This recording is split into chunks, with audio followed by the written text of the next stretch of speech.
Selamayam. Mongolota ngasisu hajisi eli pudun lakchari ngasi selamayam lakpiro mongolota na miyam khorana ngai lejari miyam support tobinabu support tobiu haiduna haijari selamayam ko ngaksu awanu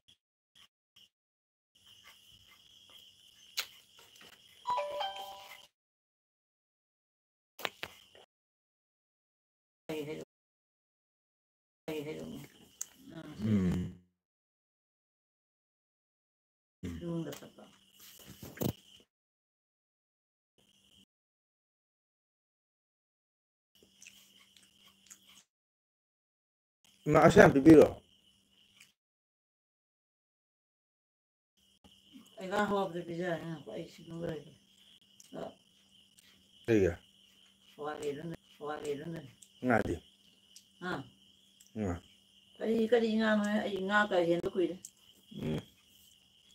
bisa dan chatting hayu Gusto pianga do pa sinang pi ai na ni sinang tango pi wa na ro. Pero sumai to na to di.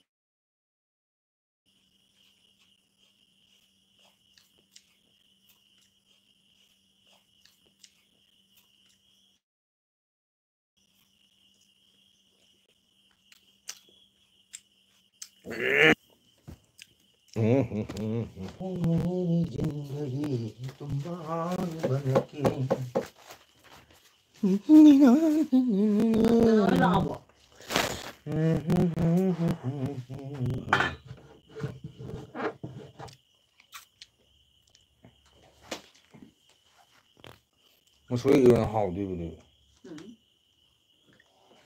Theo ngồi xuống đấy. Itang ali itra. Hah? Itang ali niya. Maya misimno chino lapio. Lai không so. Aduga ni siya so lai không. Ai cha ko ro de ni.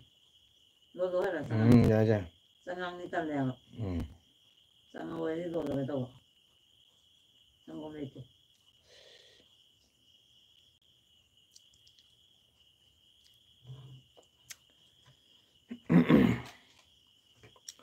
Maya nga lapiro wari sanarasi sino maya. Sandagi lo niradi. Chasing thongo tomwali nga changbiro sino. Like done. Thank you. Hello. Binay Muna. Hello. Hi, कैसे हो बिनय मुन्ना मेरा इल्म आने के लिए धन्यवाद like कर दीजिए आप कहाँ से बोल रहे हो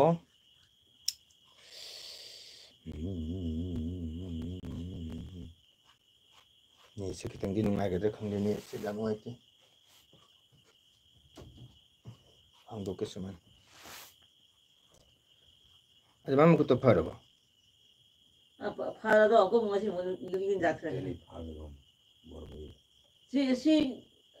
정말 아군 거지 마 아무 아니든 생도자야 혹시지 이제 나랑 그 생이는 시좀 생이는 시좀 이신이 sen다 봐. 만에 아주다 랑바도 포지 기생이 살다가 하다 봐. 너희 능리 약간 하다 봐. 신인 그리 해 잡아자만 가는 바이데 아 수마이도 지마 로우 뭐니. 아때 능리도 지가도 트렌기 지가 하다 보자 봐. 만학다시야. bangla ira Unuska hello Unuska thank you मेरे चैनल में आने के लिए स्वागत लाइक कर दीजिए कहाँ से बोल रहे हो सपोर्ट कर दीजिए मैं भी आप लोग को भी सपोर्ट करती हूँ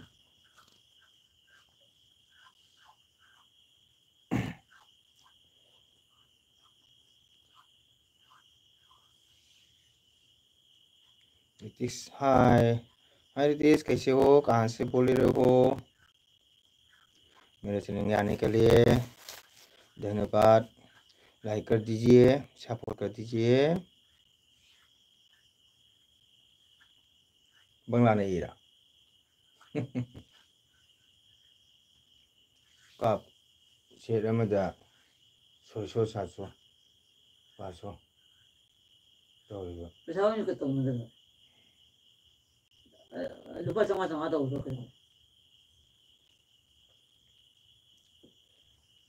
chani hai chokuna phangwa ka ka taw gero kritik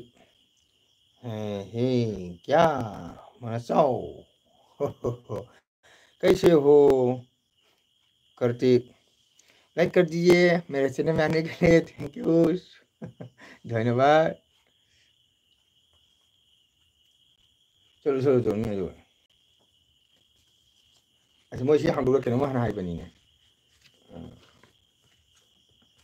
जब सारे हम चंग नहीं जब नान तो रही है मुझे चम माने मुझे 조음이 멤버들 보고 땅 따라스는 네 뭐 cái nó mà 거기 cái nó cũng 구제부고문이다. 드라마토이는 루홍바. 드라마토이드나 뭐기 바반다. 아주디 아쿠 챵빠는 거. 모사 데니파 베감 보르비야. 피타 레히무딘 보르비야. 모사 이게 그노 음. 아디 바톤 하이 모사세 그노 모사 데니파 베감 보르비야. 아무튼 뭐 하리바. 모하메드 하이베나 हाँ हेमंत सही हाय हेमंत थैंक यू मेरे चैनल में आने के लिए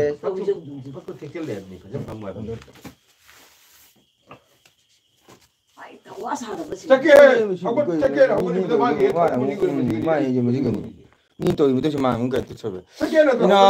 anauba mi mayam siga wari chanaba nungai bra kaka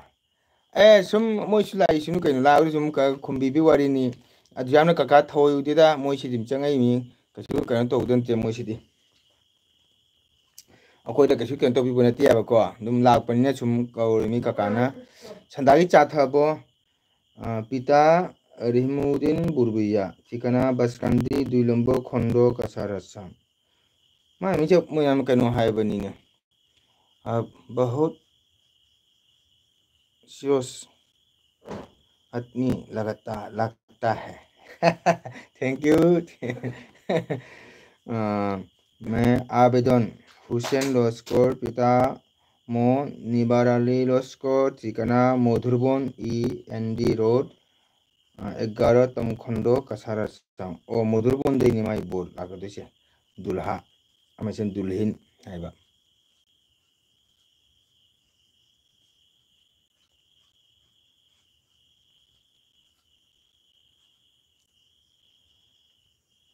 थकले पूरी तनगा वाओ इतेमा थैंक यू इतेमा लाइक तो फिरे खुबी अम्मा अनि अहुम मरी है इतेमा सनाई चाथा बो इतेमा नेट छि जारे बकमरा आई नेट जारे दन खलुबा नेट जारे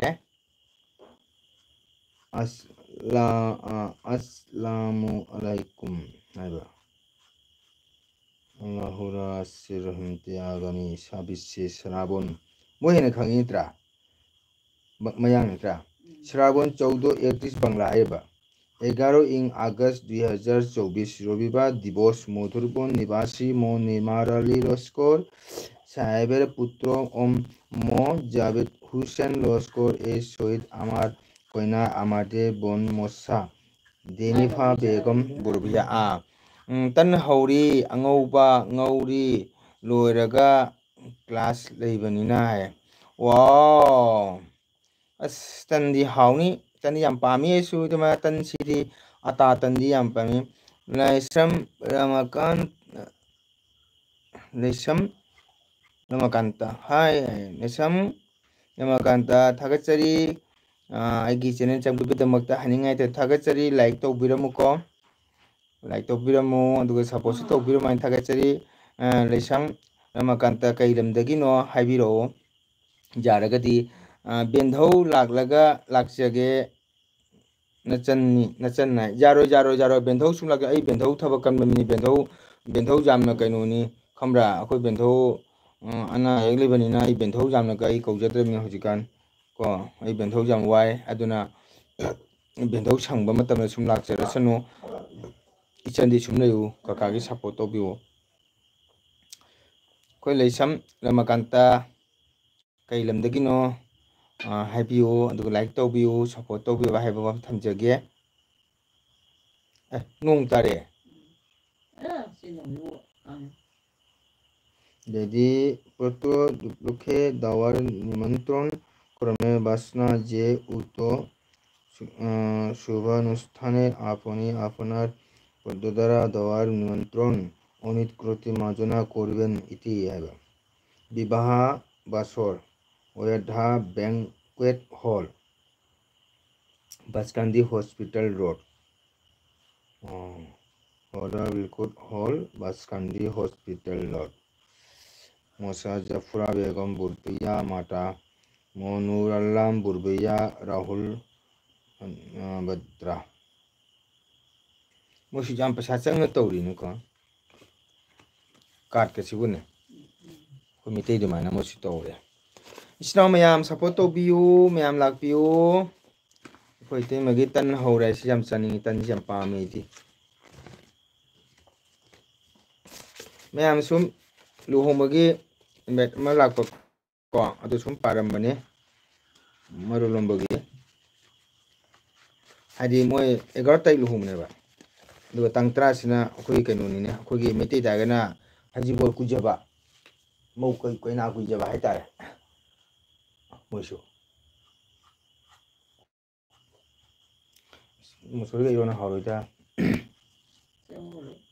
कुमलेने फुतुरी पुतुबु अनवी खाने जाते जाते ऐसा आते हैं वो का सोना थबकी थबक वाइसा ने दान हौद्रे फिर लोगे तो रेबिता लेरिबो रेबिता करिन्यां थोंगनी ngasiनु nang kainyang thongani rebita kito kari banaibo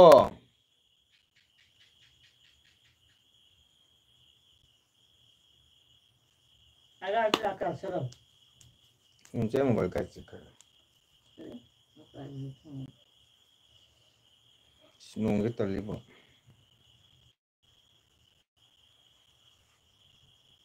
ना उन्हें हुई जब पुतों ने जब दूसरा माने Snow mayam support lapyo oti mayam support topyo snow mayam karang rege rebita sakrabo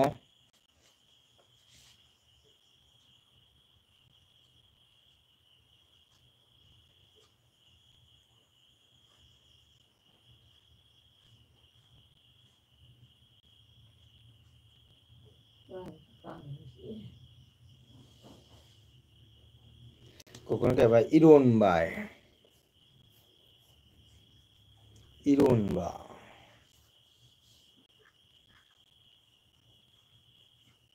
uti iron ba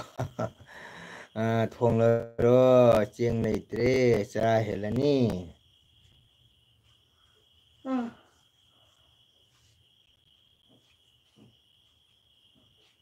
nisam kanta kayak ba Trikul kibi haiba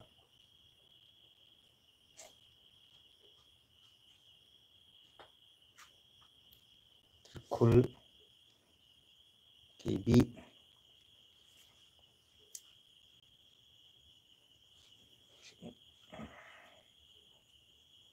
masih irai anta yang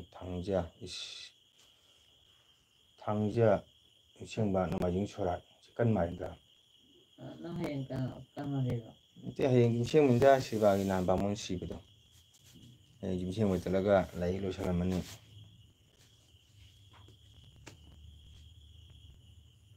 Thakur Kakmarai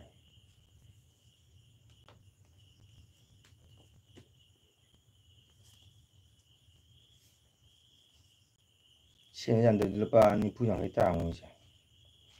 Kita ni punya orang ni.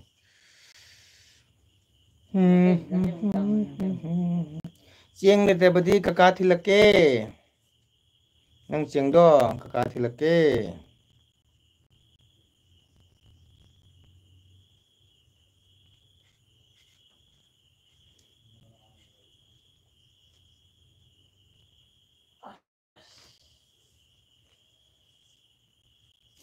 ꯀꯥꯡꯁꯦ direct ꯑꯩꯈꯣꯏ ꯀꯥꯡꯁꯦ ꯋꯥꯠꯂꯤ ꯑꯩꯈꯣꯏ ꯏꯃꯨꯡꯒꯤ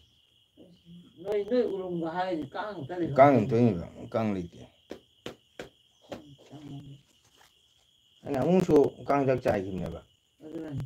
ꯑꯗꯨꯅ ꯕꯤꯁꯤꯡ powder ꯑꯃ ꯆꯥꯏꯈꯤ ꯑꯗꯨ ꯃꯇꯨꯡꯗꯗꯤ ꯆꯥꯏꯗ꯭ꯔꯦ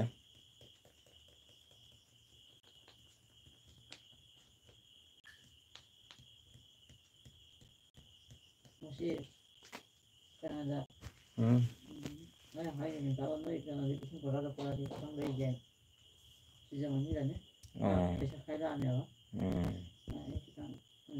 ꯏꯁꯤꯡꯁꯦ ꯃꯅꯝ ꯈꯔ ꯀꯟꯕꯒꯨꯝ ꯇꯧꯋꯦ ꯃꯥ ꯏꯁꯤꯡ ꯃꯅꯝ ꯊꯛꯄ ꯌꯥꯗꯦꯅꯦ ꯏꯁꯤꯡꯁꯦ ꯃꯥ ꯍꯤꯗꯥꯛ ꯌꯥꯝ ꯍꯥꯞꯆꯜꯂꯕ ꯈꯪꯗꯦ ꯃꯥ ꯐꯤꯀꯦꯠꯁꯨ ꯈꯔ ꯋꯥꯠꯄ ꯑꯗꯩꯗꯤ ꯅꯨꯡꯁꯤꯡꯗ ꯍꯦꯜꯂꯦꯕ ꯀꯩꯅꯣꯅ ꯕꯤꯁꯤꯡ ꯄꯥꯎꯗꯔꯅ ꯁꯤ ꯁꯨꯅꯨꯁꯨ ꯍꯥꯞꯇꯣꯏꯅꯦꯕ ꯁꯦ ꯁꯨꯅꯨꯗꯤ ꯍꯥꯞꯄꯤꯔ ꯍꯥꯞꯇ꯭ꯔꯤꯔꯥ ꯍꯥꯏꯖꯥꯠꯅꯤ ꯄꯤꯔꯒꯦ ꯍꯥꯏ ꯁꯨꯡꯄꯤꯗꯤ ꯄꯤꯔꯛꯇꯦ ꯑꯆꯨꯝꯕꯩꯅꯤ ꯍꯌꯦꯡ ꯊꯤꯜꯂꯛꯎꯔꯥ ꯍꯌꯦꯡ ꯊꯤꯜꯂꯛꯀꯗꯕꯩꯗꯤ ꯂꯧꯗ꯭ꯔꯗꯤ ꯅꯪ ꯁꯣꯏꯖꯅꯤ ꯅꯪ ꯈꯜꯂꯤꯁꯦ ꯀꯀꯥ ꯍꯦꯛ ꯐꯥꯒꯤꯅꯦꯅ ꯈꯟꯕ꯭ꯔꯣ ꯃꯨꯙꯥꯄꯨꯟꯗ ꯂꯥꯛꯑꯣ ꯑꯩ ꯊꯤꯟꯕꯤꯔꯛꯀꯦ ꯆꯦꯡ ꯀꯥꯊꯤ ꯑꯃ ꯊꯤꯜꯂꯛ ꯌꯥꯅꯤ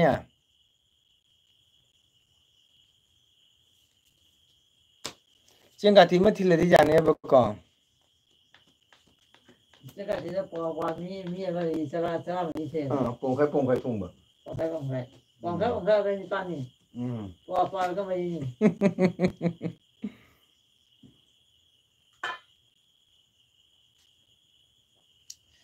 ꯇꯧꯔꯤꯁꯦ ꯊꯤꯜꯂꯛꯎ ꯍꯥꯏꯌꯦ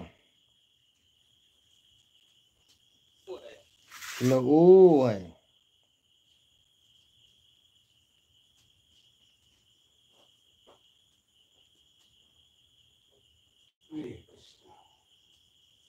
ꯊꯤꯜꯂꯛꯎ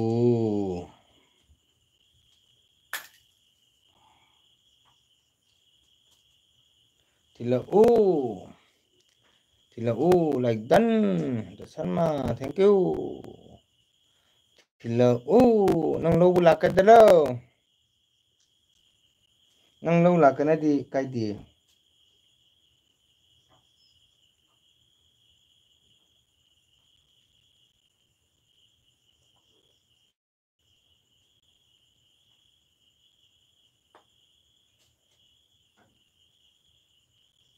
ꯍꯣꯏ ꯏꯔꯣꯟꯕ ꯆꯥꯕꯗ ꯌꯦꯟꯗꯦꯝ ꯑꯉꯧꯕꯗꯨꯅ ꯍꯦꯟꯅ ꯍꯥꯎꯕ ꯑꯉꯧꯕꯤꯁꯦ ꯕꯔꯕꯔ ꯇꯠꯈꯤꯑꯕ ꯍꯦꯛꯇ ꯑꯉꯧꯕꯤꯗꯨꯅꯅꯦ ꯀꯟꯇꯛ ꯇꯧꯅ ꯂꯩꯅꯦꯕ ꯃꯨꯜꯂꯁꯨꯅꯦ ꯃꯨꯟꯗꯦ ꯍꯥꯏꯅ ꯇꯧꯕ ꯃꯨꯟꯒꯅꯦꯕ ꯃꯗ ꯃꯥꯅ ꯇꯨꯊꯗꯦꯕ ꯍꯦꯛ ꯇꯨꯊꯅꯗꯤ ꯑꯁ ꯑꯉꯧꯕꯤꯁꯦ ꯕꯔꯕꯔ ꯇꯠꯈꯤꯗꯣꯏꯅꯤ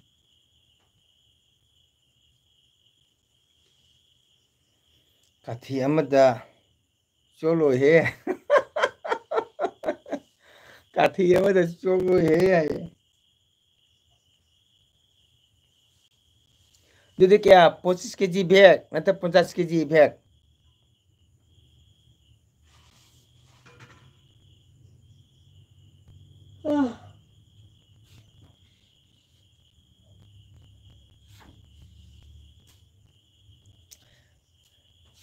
ꯊꯤꯜꯂꯛꯄ ꯍꯥꯏꯁꯦ ꯌꯨꯝ ꯇꯥꯟꯅ ꯊꯤꯜꯂꯛꯄꯗꯨꯅꯦ ꯑꯗꯨꯗꯤ ꯐꯔꯦ ꯍꯌꯦꯡ ꯑꯩꯒ ꯕ꯭ꯂꯨꯒ ꯂꯥꯛꯄꯗ ꯄꯣꯔꯛꯑꯒꯦ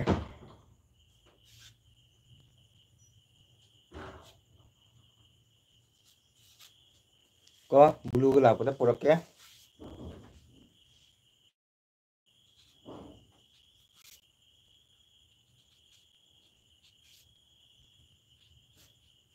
ꯇꯗꯣꯡꯒꯣ ꯂꯥꯏꯛ ꯑꯩꯈꯣꯏ ꯅꯃꯗ ꯂꯥꯛꯑꯦ ꯅꯃꯗꯥ ꯔꯦꯕꯤꯇꯥꯁꯨ ꯂꯥꯛꯑꯝꯃꯤ ꯊꯦꯡꯀ꯭ꯌꯨ ꯑꯩꯈꯣꯏ ꯅꯃꯗ ꯂꯥꯏꯛ ꯇꯧꯕꯤꯔꯛꯑꯦ ꯊꯦꯡꯀ꯭ꯌꯨ ꯅꯃꯗꯥ ꯆꯥꯛ ꯏꯁꯤꯡ ꯊꯣꯡꯈꯤꯕ ꯁꯟꯗꯥꯏ ꯆꯥ ꯊꯛꯑꯕꯣ ꯑꯩ ꯊꯣꯛꯆꯈ꯭ꯔꯒꯦ ꯀꯔꯤꯒꯤꯅꯣ ꯅꯔꯃꯗꯥ ꯂꯥꯛꯑꯦ ꯇꯨ ꯔꯦꯕꯤꯇꯥ ꯊꯣꯛꯈꯤꯅꯨ ꯅꯔꯃꯗꯥ ꯂꯥꯛꯑꯦ ꯅꯔꯃꯗꯥ ꯆꯪꯉꯛꯑꯦ ꯊꯣꯛꯀꯅꯨꯀꯣ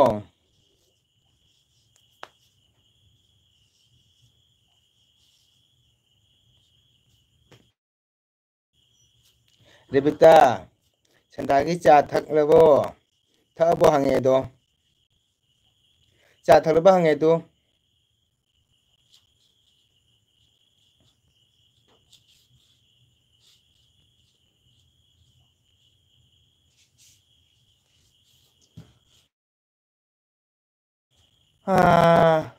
ꯔꯦꯕꯤꯇꯥ ꯅꯃꯗꯅ ꯆꯥ ꯊꯛꯕ ꯍꯪꯉꯤ ꯁꯟꯗꯥꯒꯤ ꯈꯤꯔꯒ ꯇꯟꯒ ꯆꯥꯔꯦ ꯄꯜꯂꯅꯨ ꯆꯥꯛ ꯄꯨꯛꯁꯤ ꯒꯨꯒꯨ ꯁꯧꯔꯦ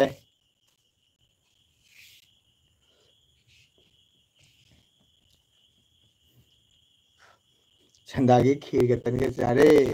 ꯄꯜꯂꯅꯨ ꯆꯥꯛ ꯂꯥꯝꯃꯦ ꯊꯛꯂꯦ ꯅꯔꯃꯗꯥ ꯍꯣꯏ ꯔꯦꯕꯤꯇꯥ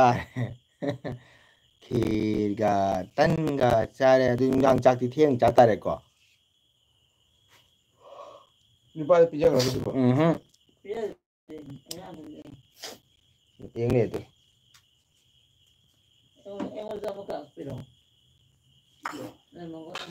ꯍꯣꯏ ꯔꯦꯕꯤꯇꯥ ꯊꯛꯂꯦ ꯑꯅꯤ ꯂꯧꯈ꯭ꯔꯦ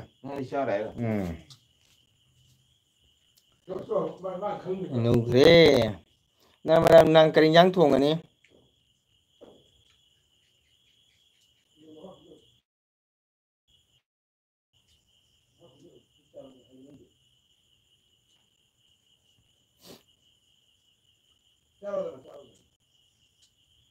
ꯅꯨꯡꯗꯥꯡ ꯀꯩ ꯏꯟꯖꯥꯡ ꯊꯣꯡꯒꯅꯤ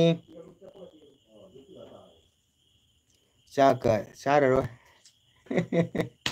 ꯏꯇꯩꯍꯟꯒꯤꯇ ꯊꯣꯡꯒꯦ ꯍꯣꯏꯅꯦ ꯇꯧꯕꯗꯤ ꯈꯦꯔꯒ ꯇꯟꯒ ꯆꯥꯔꯁꯨ ꯑꯗꯨꯅꯗꯤ ꯅꯨꯡꯗꯥꯡ ꯌꯧ ꯉꯝꯗꯕꯅꯤꯗ ꯋꯥꯕꯅꯤꯗ ꯑꯍꯤꯡꯗ ꯋꯥꯕꯅꯦꯕꯅꯦ ꯑꯗꯨꯃꯥꯏꯅ ꯇꯧꯕꯗꯣ ꯑꯩꯗꯤ ꯈꯪꯗꯦꯕꯣ ꯂꯣꯈꯥꯝ ꯆꯥꯕꯁꯨ ꯅꯨꯡꯗꯥꯡꯗ ꯆꯥꯛ ꯆꯥꯛꯈꯣꯝ ꯆꯥꯎꯗꯗꯤ ꯉꯝꯗꯦꯕꯣ ꯅꯔꯃꯗꯥꯕꯣ ꯆꯥꯛ ꯍꯦꯛꯇ ꯂꯥꯝꯃꯤ ꯑꯗꯨꯅ ꯀꯩꯗꯧꯗꯣꯏꯕ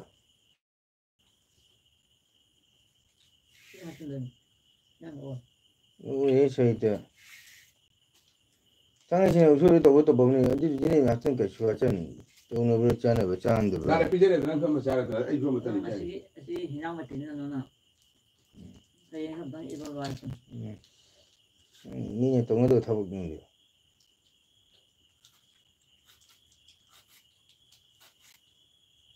ꯎꯁꯣꯏꯅꯦ ꯄꯥꯡꯈꯣꯛ ꯌꯦꯟꯗꯦꯝꯅꯦ ꯃꯨꯁꯣꯏ ꯏꯔꯣꯟꯕ ꯑꯗꯨꯕꯨ ꯀꯅꯥ ꯇꯧꯅꯗꯦ ꯅꯍꯥꯟ ꯁꯨꯃꯥꯏ ꯋꯥꯔꯤꯗꯣ ꯀꯩ ꯏꯟꯖꯥꯡ ꯆꯥꯒꯦꯕꯨ ꯏꯔꯣꯜꯂ ꯊꯣꯡꯉꯦ ꯅꯍꯥꯟꯋꯥꯏ ꯋꯥꯔꯤꯅꯤ ꯏꯊꯟꯇꯒꯤ ꯉꯥ ꯃꯆꯥ ꯊꯣꯡꯒꯦꯗ ꯅꯪꯒꯤ ꯍꯤꯟꯖꯥꯡ ꯃꯌꯥꯝꯁꯤ ꯇꯥꯕꯗꯀꯣ ꯁꯩ ꯇꯪꯉꯤꯕꯣ ꯍꯌꯦꯡꯅ ꯄꯥꯅꯤ ꯄꯨꯔꯤ ꯆꯥꯒꯅꯤ ꯑꯩꯗꯤ ꯍꯌꯦꯡ ꯄꯥꯅꯤꯄꯨꯔꯤꯗꯣ ꯀꯩꯅꯣꯗ ꯂꯥꯛꯑꯣ ꯃꯨꯗ꯭ꯔꯥꯄꯨꯟꯗ ꯔꯦꯕꯤꯇꯥ ꯉꯥ ꯃꯆꯥ ꯊꯣꯡ ꯆꯥꯅꯤ ꯍꯥꯏꯌꯦ ꯋꯥꯎ ꯑꯣꯖꯥ ꯃꯊꯟꯇ ꯂꯥꯛꯑꯦ ꯑꯣꯖꯥ ꯖꯩ ꯑꯩꯈꯣꯏ ꯑꯣꯖꯥ ꯂꯥꯛꯑꯦ ꯑꯣꯖꯥ ꯀꯃꯥꯏ ꯇꯧꯔꯤ ꯑꯣꯖꯥ ꯁꯟꯗꯥꯗꯤ ꯀꯝꯇ ꯉꯁꯤ ꯅꯣꯡ ꯆꯨꯕ꯭ꯔꯣ ꯑꯣꯖꯥ ꯁꯟꯗꯥꯒꯤ ꯑꯣꯖꯥ ꯀꯔꯤ ꯍꯥꯞꯄꯤꯔꯦ ꯆꯥ ꯊꯛꯕ꯭ꯔꯥ ꯑꯍꯥꯎ ꯑꯊꯨꯝ ꯀꯔꯤ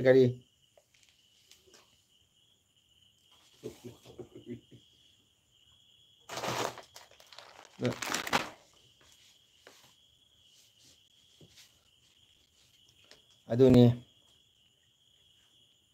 ꯑꯍꯤꯡꯗ ꯍꯧꯒꯠꯂꯒ ꯆꯥꯒ ꯂꯣꯏꯔꯦꯗ ꯖꯨꯝꯕꯨ ꯍꯩꯅꯕ꯭ꯔꯥ ꯑꯗꯨ ꯑꯃꯨꯛ ꯆꯤꯟ ꯇꯦꯡꯊꯣꯛꯑ ꯆꯥ ꯇꯥꯕꯅꯤ ꯑꯗꯨꯗꯤ ꯆꯥ ꯊꯛꯂꯦ ꯆꯥ ꯊꯛꯂꯦ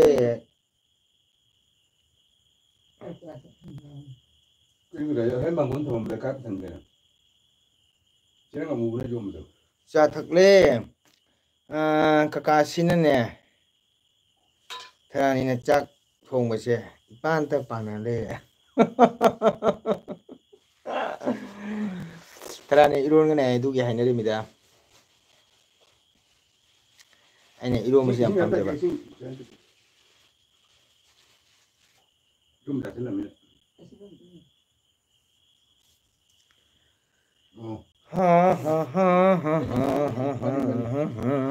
ꯑꯩꯈꯣꯏ ꯑꯣꯖꯥ ꯅꯨꯡꯗꯥꯡꯗꯤ ꯀꯔꯤ ꯍꯤꯟꯖꯥꯡ ꯍꯣꯠꯅꯔꯅꯤ ꯉꯥ ꯊꯣꯡꯗꯣꯏ ꯖꯥꯠꯂꯥ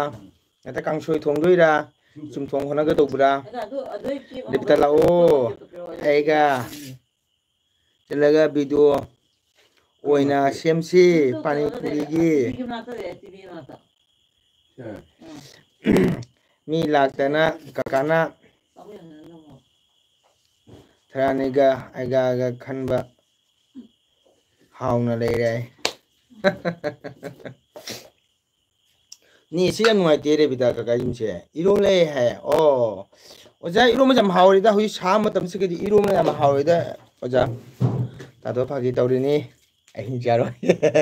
khangi dai ju nang tu phai mai ju khangi ni phagi toi mai khangi ju khang de da na ma da tam gon di yang si loi pa me ko a thong ga da thamoi se penje ba hai ta re sai ta ngasing ngataga baw se pa jana thonga ba namada ko pa jana thonga ba mai se nang launa alu ko tomato hapaga chin butai matum ani hum pa hapa matha jaw jabi da ko ma du gedi atwa kanji pa jana irula ba ilo kum soraga ma re jani khana khangne mu nga khangde pa jana thum cha ga tawara ngawro ba sai ta namada phajan chani horen thengna khajik khajik चार अरे सुकाई दी जाए होरेन थेंना खजिक खजिक चारागा लोरे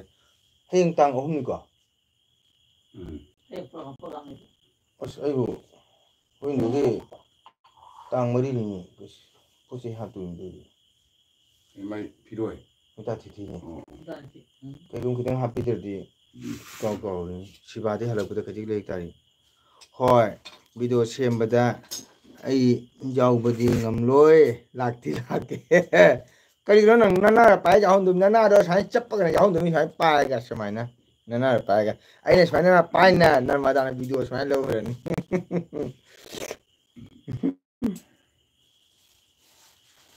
chol gori le jabo tu ke mor gaon चल गोरी ले जाबो तुके मोर गाँव माँ का सुनाबो बाबा को सुनाबो 그럼 할 분이야 아니 난 처음이도 지도 아 그리나 뭐 콜라풀 네로 콜레스타 저래 그네 가서가 뭐 이제 되버기 자기 매직이 타가라 마 이제 거고 그거 이제 마 이제도 Câu coi mày xây được. Wow, ngầm drama. Tay mo po na isala ko. May 자기 뭐 핀티 이스텔 까더니나. 이스텔 까시가 막시. 매직 다가라 간다. 이제 거고 그러. may ai 미네 매직을 딴 짜딩 간다 만나. ngầm drama. 나도 뭐 파자나 홍어가 비자게 생버 뭐 너무다 생버 담고 터무 띵하니 뭐 너무 반통을 짜게 뭐 락기 락도미고 너무 ngay 담고 그 sei 땅 가는 떡이 쓰는 보리 사가로라가 너 크레비 다 support 다음에 봐 통하가 비자게 ai khang ni mà thong cái hào ni cái này u bữa này yang mà suy sang color se u bữa khang nghe và hào ni hào rồi se tin bu tai da adana adama cái cầu ngầm gì bố ngầm được phải được rồi cái này mà mai đi xét nghiệm được cả sợ này ấy không có cái này không có này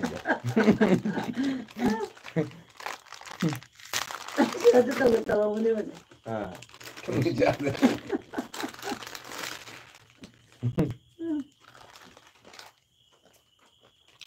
đây là mu ấy nè mới nào buồn đã làm vậy nuôi đã là cái đồ xem bao nhiêu bị ta vậy kunja bihar ki isai phaja banai ongam draba tai bang pu ngai cái sam ne de che da ni ga kau kau da 뭐야 너 와우 너무 많이네 không lại là nhiều mà chỉ đi tu biết chúng mày mang tôm đôi đỏ 어디 있어서 가봐요. 뭐야미 걔네도 누나 그래도 똑같아요. 누나 까지 왜 그러지? 호이네. 그러니까 임는 간우 돼야 죽으면. 너희 좀 하여간 미 뭐야 막가 독도 고도 나가 고도 좀 내리면 두 칼로야. 근데 두 근데 아이 두 동네가 진짜 까봐기 쇼배구나. ꯕꯦꯡꯒꯨꯂꯤ ꯉꯥꯡꯕꯁꯦ ꯃꯁꯤ ꯀꯩ ꯈꯔ ꯁꯨꯔꯦꯕ ꯁꯤꯅ ꯑꯩꯈꯣꯏꯅ ꯕꯦꯡꯒꯨꯂꯤ ꯇꯧꯍꯧꯗꯕ ꯕꯦꯡꯒꯨꯂꯤꯃꯛꯇꯤ ꯕꯦꯡꯒꯨꯂꯤ ꯍꯥꯏꯗꯤ ꯑꯩꯈꯣꯏꯅ ꯉꯥꯡꯉꯤꯕ ꯕꯪꯒ꯭ꯂꯥꯁꯦ state ꯈꯔ ꯉꯥꯡꯖꯗꯦꯕ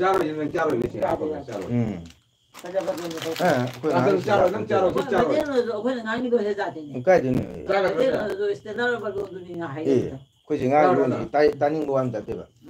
ꯁꯝꯅ ꯑꯩꯈꯣꯏꯁꯦ ꯇꯧꯔꯤꯁꯤꯅ ꯁꯝꯅ ꯍꯥꯏꯔꯕꯗ ꯑꯩꯈꯣꯏꯒꯤ ꯉꯁꯤ ꯃꯤꯡ ꯄꯟꯖꯔꯕꯗ ꯑꯩꯈꯣꯏꯒꯤ ꯑꯣꯖꯥ ꯃꯅꯤꯆꯥꯟꯕꯨ ꯗꯥꯏꯁꯇ ꯐꯝꯃꯤꯟꯅꯕ ꯅꯤꯡꯁꯤꯡꯖꯔꯤ ꯁꯤ ꯂꯣꯏꯔꯦ ꯁꯨꯃꯥꯏꯅ ꯍꯥꯏꯖꯗꯦꯕꯁꯦ ꯉꯁꯤꯒꯤ ꯄ꯭ꯔꯣꯒ꯭ꯔꯥꯝ ꯑꯁꯤꯗ ꯂꯦꯡꯕꯤꯔꯛꯏꯕ ꯃꯤꯡ ꯑꯣꯏꯅ ꯄꯟꯖꯕꯗ ꯑꯩꯈꯣꯏꯒꯤ ꯑꯣꯖꯥ ꯃꯅꯤꯍꯥꯔ ꯁꯤꯡꯍꯕꯨ ꯐꯝꯐꯝ ꯂꯥꯡꯗ ꯂꯦꯡꯁꯤꯟꯕꯤꯔꯝꯃꯤꯗꯃꯛꯇ ꯅꯣꯡꯂꯨꯛꯆꯔꯤ ꯊꯧꯒꯟꯖꯔꯤ ꯑꯁꯤ ꯋꯥꯏꯁꯦ ꯑꯣꯖꯥꯕꯨ ꯊꯥꯒꯠꯆꯔꯤ ꯑꯁꯤ ꯋꯥꯏ ꯍꯥꯏꯒꯗꯕꯅꯦꯕ ꯑꯩꯈꯣꯏ ꯀꯁꯥꯔꯗꯅ ꯑꯁꯤ ꯋꯥꯏꯁꯦ ꯌꯥꯝ ꯁꯤꯖꯤꯟꯅꯗꯦꯕ ꯑꯩꯈꯣꯏ ꯑꯣꯖꯥ ꯆꯥꯎꯕꯕꯨ ꯗꯥꯏꯁꯇ ꯐꯝꯕꯤꯅꯕꯒꯤꯗꯃꯛꯇ ꯅꯣꯡꯂꯨꯛꯆꯔꯤ ꯅꯤꯡꯁꯤꯡꯖꯔꯤ ꯂꯣꯏꯔꯦ ꯋꯥꯍꯩꯁꯦ ꯀꯟꯕ ꯍꯥꯏꯇꯥꯔꯦ ꯋꯥꯍꯩꯁꯦ ꯊꯣꯠꯇꯕ ꯀꯨꯟꯖꯩꯕꯤ ꯍꯥꯏꯔꯤꯁꯦ ꯀꯁꯥꯔꯒꯤꯅꯤ ꯍꯧꯖꯤꯛꯇꯤ ꯃꯅꯤꯄꯨꯔꯗ ꯂꯩꯔꯦ ꯑꯧ ꯃꯅꯤ ꯑꯣꯖꯥ ꯀꯁꯥꯔꯒꯤꯅꯤ ꯑꯩꯈꯣꯏꯅ ꯉꯁꯤꯒꯤ ꯁꯛꯅꯥꯏꯔꯕ ꯀꯁꯥꯔꯒꯤ ꯏꯔꯝꯗꯝꯒꯤ ꯅꯨꯡꯁꯤꯔꯕ ꯃꯤꯡ ꯄꯟꯖꯕꯗ ꯑꯩꯈꯣꯏ ꯑꯣꯖꯥ ꯀꯨꯂꯆꯟꯗ꯭ꯔꯕꯨ ꯉꯁꯤꯒꯤ ꯄ꯭ꯔꯣꯒ꯭ꯔꯥꯝ ꯑꯁꯤꯒꯤ ꯗꯥꯏꯁꯇ ꯌꯦꯡꯁꯤꯟꯕꯤꯔꯒ ꯐꯝꯐꯝ ꯂꯥꯡꯗ ꯐꯝꯕꯤꯅꯕꯒꯤꯗꯃꯛꯇ ꯅꯣꯡꯂꯨꯛꯆꯔꯤ ꯑꯣꯖꯥꯕꯨ ꯈꯨꯔꯨꯝꯖꯔꯤ ꯑꯣꯖꯥꯕꯨ ꯊꯥꯒꯠꯆꯔꯤ ꯑꯁꯤ ꯋꯥꯍꯩꯁꯤ ꯍꯥꯏꯗꯦꯕ ꯑꯩꯈꯣꯏꯒꯤ ꯑꯣꯖꯥ ꯀꯨꯂꯆꯟꯗ꯭ꯔ ꯉꯁꯤꯒꯤ ꯄ꯭ꯔꯣꯒ꯭ꯔꯥꯝ ꯑꯁꯤꯗ ꯗꯥꯏꯁꯇ ꯐꯝꯃꯤꯟꯅꯕꯗ ꯅꯤꯡꯁꯤꯡꯖꯔꯤ ꯋꯥꯍꯩ ꯐꯖꯔꯁꯨ ꯋꯥꯔꯗꯁꯦ ꯀꯟꯕ ꯋꯥꯍꯩꯁꯦ ꯑꯩꯈꯣꯏ ꯋꯥꯍꯩ ꯅꯤꯡꯕ ꯍꯥꯏꯁꯦ ꯌꯥꯝ ꯂꯩꯌꯦꯕ ꯋꯥꯍꯩꯁꯦ ꯋꯥꯍꯩ ꯌꯥꯝ ꯂꯨꯏꯌꯦꯕ ꯔꯦꯕꯤꯇꯥ ꯃꯣꯅꯥꯕꯣꯟꯗ ꯏꯅꯥꯎꯅꯨꯄꯥ ꯏꯅꯥꯎꯅꯨꯄꯤ ꯂꯩ ꯑꯩ ꯃꯔꯛꯇ ꯂꯥꯛꯏꯗ ꯄꯔꯞ ꯇꯥꯏ ꯃꯊꯪ ꯄꯔꯞꯇꯗꯤ ꯅꯃꯗ ꯂꯧꯔꯛꯑꯣ ꯚꯤꯗꯤꯑꯣ ꯔꯦꯕꯤꯇꯥꯒꯤ ꯕꯣ ꯐꯖꯅ ꯂꯧꯔꯛꯎ ꯕꯣ ꯑꯗꯨꯅ ꯀꯁꯥꯔ ꯂꯩ ꯂꯥꯏꯔꯤꯛ ꯂꯥꯏꯁꯨ ꯍꯩꯕ ꯌꯥꯝꯅ ꯃꯣꯏꯅ ꯏꯁꯄꯤꯆ ꯄꯤꯕꯁꯦ ꯇꯥꯕ ꯅꯨꯡꯉꯥꯏꯇꯦ ꯌꯥꯝꯅ ꯋꯥꯍꯩ ꯇꯥꯕꯗ ꯊꯃꯣꯏꯗ ꯅꯨꯡꯉꯥꯏꯇꯕ ꯌꯥꯝ ꯐꯥꯎꯋꯦ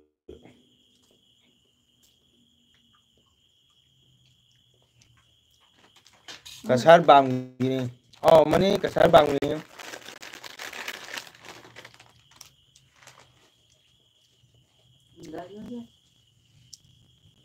nang bisa mem dulu ada ba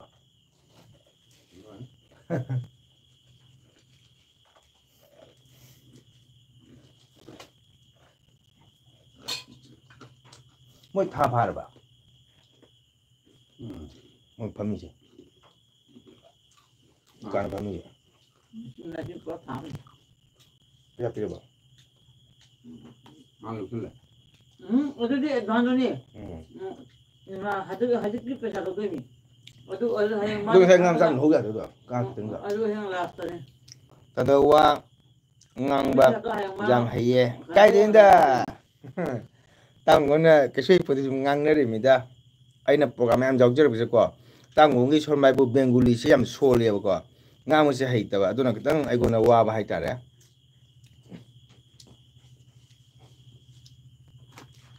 aduna wa hayo ta si di nang siba ko se gadi o jamagol hao ko je to ne che Pakum pajadi aku pentung ngapung menida. Macam mungkin. Is. Mau jalan hai ni. Cuma nang hai tu. Aku pentung sini. Mana sakpa isai sakpa se yan hanba. Isai. Karam bano kaka kangbra. Kaka madu matang kaim kangdre bo. Kaka kaim kangdre. Unani kana lakdo. Unani kana lakdora. Unada hanba taredo. Sumberda. Ini dia kira. Lama mi hana tambiu.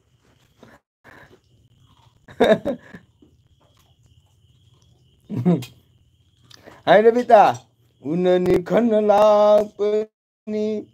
Unada hanba taredo. Mana bolami hai piu.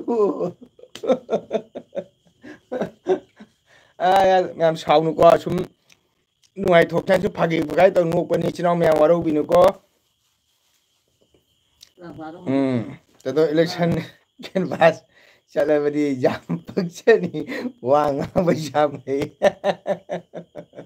es ka kam go le di tam go le di nang 거기 레이드나 하이라이트나 하시비가 부재신비가 담고나가 마이다 라운스 동 쩔리미 그이노 그냥 하이에 뿐이다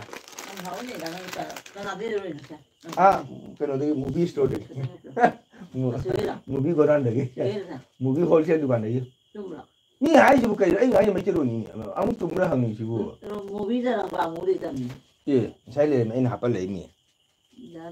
Unani kanalak bani una hanba taredo unage kanachat bani unadana lagle aidi moina bonda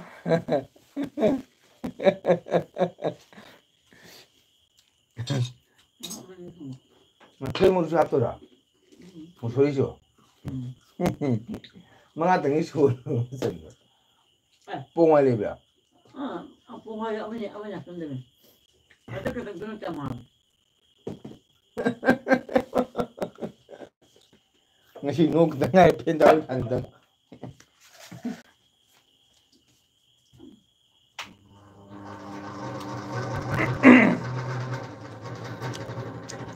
Siada isan hana sakbani magi nupi unaba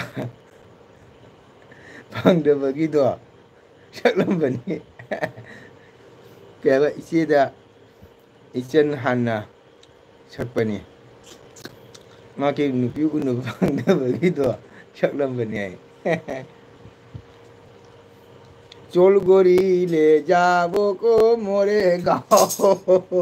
kau hele Narmada hana am saklam bani ko, gitu.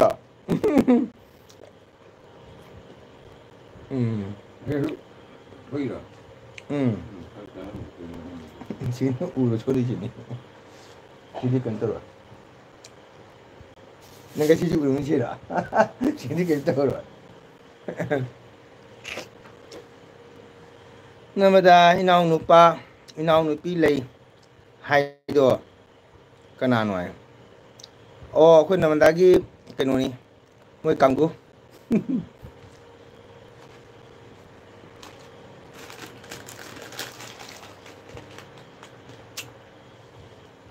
Phê chỉ lạc từ này chim là hoa bình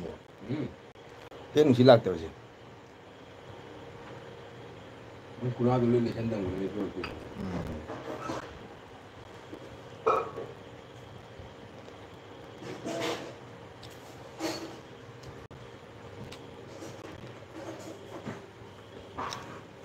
Hayang sibayis나 관계가 그만 또 구나 너 필요해. 임시행 뭐냐? 어어어. Nimboki manau nupi ye macha mamung ne cha kundo haibani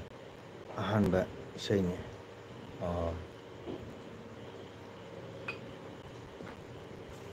hana isei ni le da nya lamja cái nó để lamja cầu cái nó để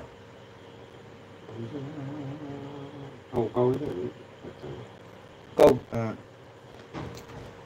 Ebita wama hangge hangu nama da phajana hangu omol du roya lamja kauge ai bra 보시라. lamja pasura mai bra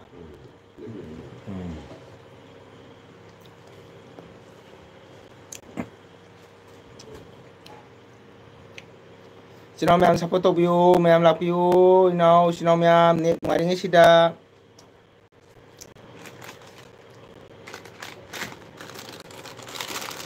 Ana khung par bagai do.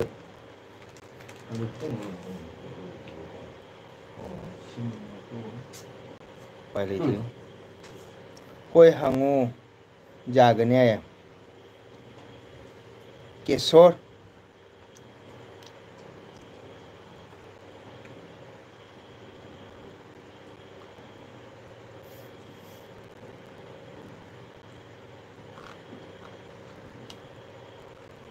lâu chưa cầm cán lùi rồi, sắp tới mới rồi. 다 되는데. 다 하시면 정리 받아야 정리. Rebita se mauro le sabiro, hoi kai de, ꯑꯩ ꯅꯃꯗꯥꯅ ꯍꯪꯉꯤꯁꯨ ꯈꯪꯗꯅ ꯍꯪꯕꯅꯤ ꯔꯦꯕꯤꯇꯥ ꯑꯝꯇꯪ ꯈꯨꯝꯕꯤꯌꯣ ꯅꯃꯗꯥꯅ ꯍꯪꯉꯤꯁꯦ ꯈꯪꯗꯅ ꯍꯪꯕꯅꯤ ꯑꯝꯇꯪ ꯈꯨꯝꯕꯤꯌꯣ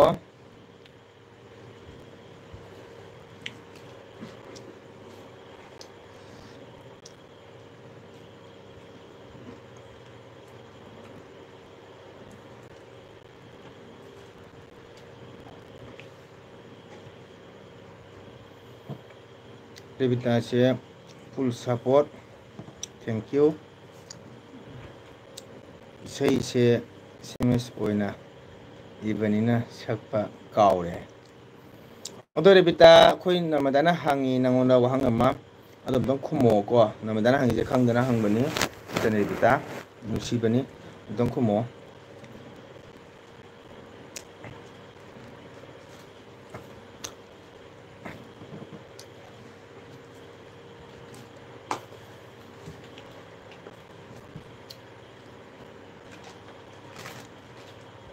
ꯍꯅꯨꯕꯤꯅꯤ ꯍꯥꯏꯌꯦ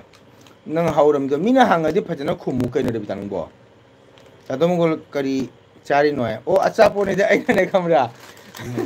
ꯃꯤꯃꯥꯡꯗ ꯁꯨꯝ chop ꯆꯥꯄ ꯅꯨꯡꯉꯥꯏꯇꯅꯅ ꯁꯨꯝ ꯀꯩꯅꯣ ꯇꯧꯔ ꯂꯧꯔ ꯆꯥꯔꯤꯕ ꯑꯩꯅ ꯀꯩꯁꯣꯔꯗꯨꯔꯣ ꯍꯪꯉꯦ ꯑꯗꯣ ꯃꯤꯅ ꯍꯪꯉꯤꯗꯣ ꯐꯖꯅ ꯈꯨꯝꯃꯨꯅ ꯀꯩꯅꯣ ꯔꯦꯕꯤꯇꯥ ꯍꯅꯨꯕꯤꯅꯤ ꯍꯥꯏꯗꯣ ꯀꯔꯤꯒꯤꯅꯣ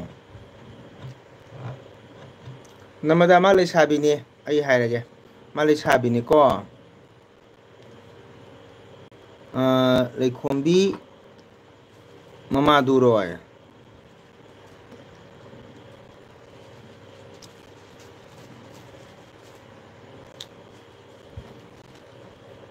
ꯂꯩꯈꯣꯝꯕꯤ ꯃꯃꯧꯗꯨꯔꯣ ꯍꯥꯏꯔꯦ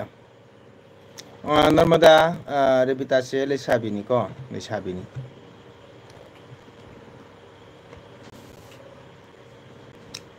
ꯂꯩꯁꯥꯕꯤꯅꯤ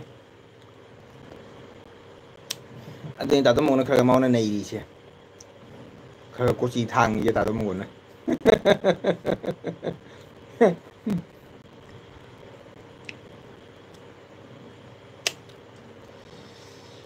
ꯑꯩꯒꯤ ꯏꯆꯟ ꯕꯤꯕꯤ ꯂꯥꯛꯇ꯭ꯔꯤ ꯑꯩꯒꯤ ꯏꯆꯟ ꯑꯦꯜꯖꯤꯕꯤ ꯂꯥꯛꯇ꯭ꯔꯤ ꯔꯦꯕꯤꯇꯥ ꯅꯦꯝꯇꯣꯟꯗꯣ ꯐꯪꯅꯍꯧꯗꯦ ꯑꯣ ꯏꯅꯦꯝꯇꯣꯟꯗꯣ ꯐꯪꯅꯍꯧꯗꯦ ꯍꯣꯏꯅꯦ ꯔꯦꯕꯤꯇꯥꯅ ꯃꯈꯨꯟꯗ ꯂꯩꯕ ꯂꯣꯏ ꯈꯪꯉꯤꯗꯅꯀꯣ ꯑꯗꯨꯒ ꯅꯔꯃꯗꯥ ꯔꯦꯕꯤꯇꯥꯗꯣ ꯀꯩꯅꯣꯅꯤꯀꯣ ꯂꯩꯁꯥꯕꯤꯅꯤ ꯃꯃꯤꯡꯗꯣ ꯀꯥꯎꯔꯦꯗ ꯍꯥꯏꯌꯦ ꯅꯔꯃꯗꯥ ꯑꯩ ꯕꯨꯕꯣꯛꯅꯦ ꯑꯣꯏꯗꯕ ꯉꯥꯡꯉꯤꯃꯤ ꯅꯔꯃꯗꯥ ꯃꯁꯤ ꯑꯉꯥꯡꯁꯦ ꯂꯩꯁꯥꯕꯤ ꯀꯣ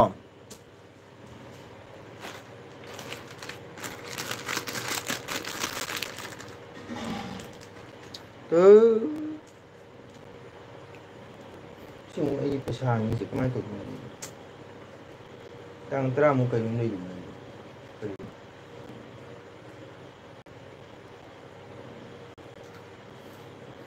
ꯀꯔꯤ ꯇꯥꯡ ꯀꯌꯥ ꯆꯠꯇꯣꯏꯕ ꯇꯥꯔꯗꯤ ꯁꯤꯅ ꯇꯥꯡ 10 ꯇꯥꯡ 8 ꯖꯩꯄꯨꯔꯒꯤ ꯏꯕꯥꯏꯒꯤ ꯌꯨꯝ ꯁꯪ ꯀꯥꯕ ꯌꯨꯝ ꯀꯟꯕ ꯀꯦꯁꯣꯗꯣ ꯅꯨꯄꯤ ꯁꯤꯈ꯭ꯔꯕꯣꯏ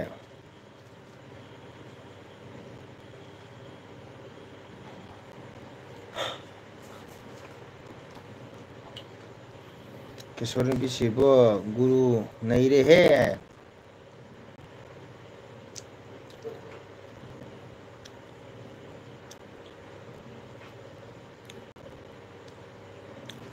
ꯇꯥꯗꯣꯃꯪꯒꯣꯜ ꯃꯌꯥꯝ ꯃꯃꯥꯡꯗ ꯆꯥꯔꯁꯨ ꯀꯔꯤꯁꯨꯝ ꯀꯥꯏꯗꯦ ꯍꯥꯏ ꯃꯤꯅ ꯀꯔꯤ ꯍꯥꯏꯒꯗꯤ ꯀꯥꯏꯅ ꯇꯧꯕꯅꯤꯗ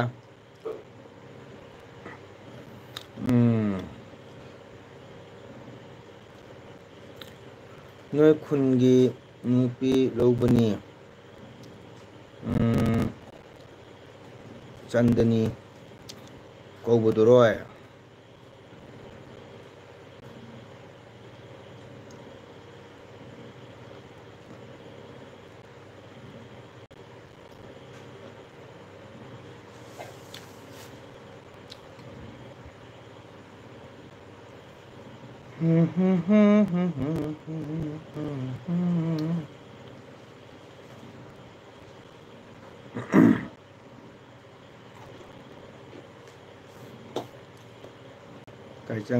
ꯀꯩ ꯆꯪꯈ꯭ꯔꯦ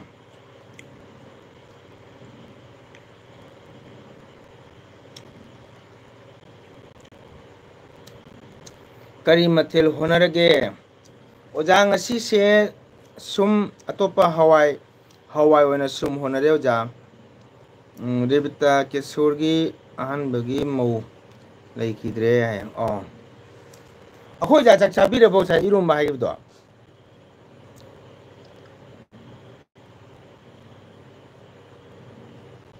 Kesurgi ahan bagi mau leikidre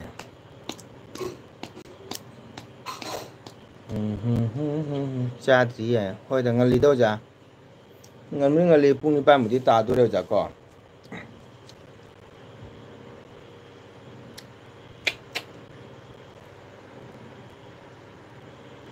kai ya sandia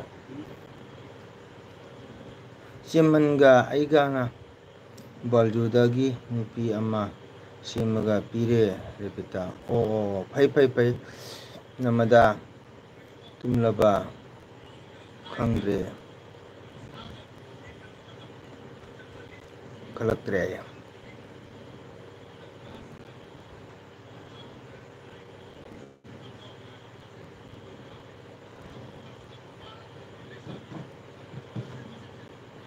oh Simanga aiga na Baljudagi nipi ama semaga pire hai kadai gino tumdri hai chumle narmada hai ho se jule mai na punchi chenje loi ringai hai ba se jule Chumle Narmada hai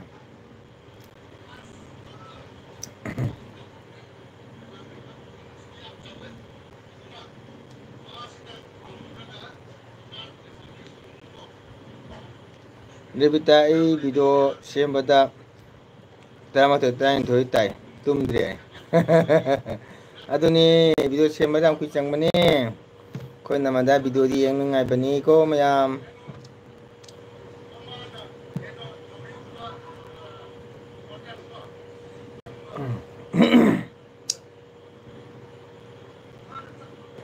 hoi Rebita tak thong abo magi hamagi maudo aikhoigi pa nongmata kene lekhidaba oh noi paga maka tumda mangda lekhidaba ko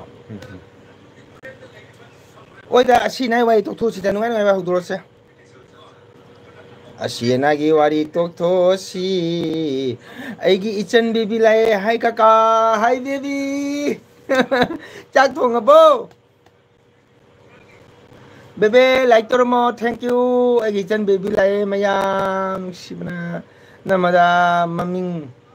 asengba karino ai baby chak thong abo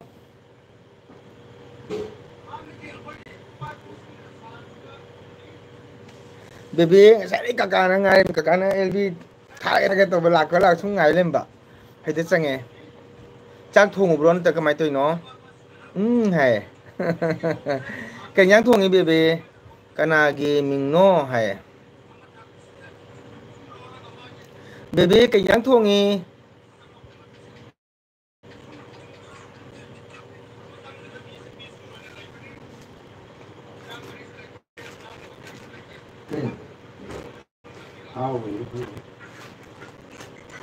how are you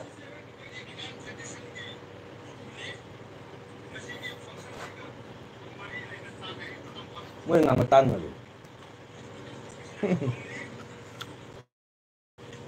Anggi minggu, kan anggi minggu, kebini irumba. Nih sama makan hai. Thagat cari, nih sama makan tabu. Ay chena piba thagat cari thank you. Irumba, baby ate di matan ke jauri, angoba nga ame pi jaubra. Irulamin ame pi jaura roa. Atopa baja baji jau bro thagachari leisam amakanta ngasai changbi re hu changbi bitam gra haninga thagachari lai cham to biramo aidi jengbada ani ama tai nomadi sumtum ꯇꯨꯝꯍꯧꯗꯅ ꯅꯣꯡꯉꯥꯜꯂꯤ ꯅꯔꯃꯗꯥꯏ ꯋꯥꯎ ꯖꯦꯔꯨꯝ ꯌꯥꯔꯦ 이ꯔꯣꯝꯕ ꯑꯃ ꯖꯦꯔꯨꯝ ꯑꯃ ꯌꯥꯏ ꯌꯥꯏꯀꯣ 이ꯔꯣꯝꯕ ꯑꯃ ꯖꯦꯔꯨꯝ ꯑꯃ ꯀꯥꯏꯗꯦ ꯍꯥꯎꯋꯦ ꯑꯗꯨꯁꯨ ꯖꯦꯔꯨꯝ ꯑꯃ ꯌꯥꯎꯔꯦ 이ꯔꯣꯝꯕ ꯑꯃ ꯌꯥꯔꯦ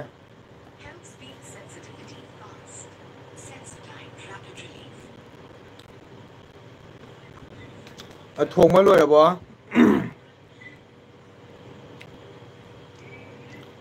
ꯕꯦꯕꯤ ꯊꯣꯡꯕ ꯂꯣꯏꯔꯕꯣ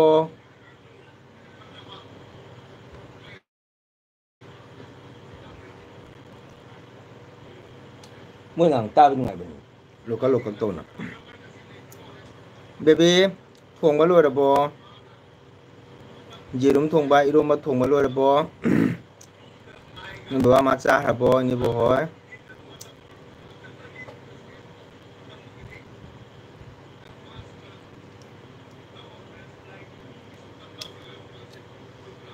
ꯀꯔꯤꯅꯣ ꯅꯪ ꯇꯧꯔꯤꯁꯦ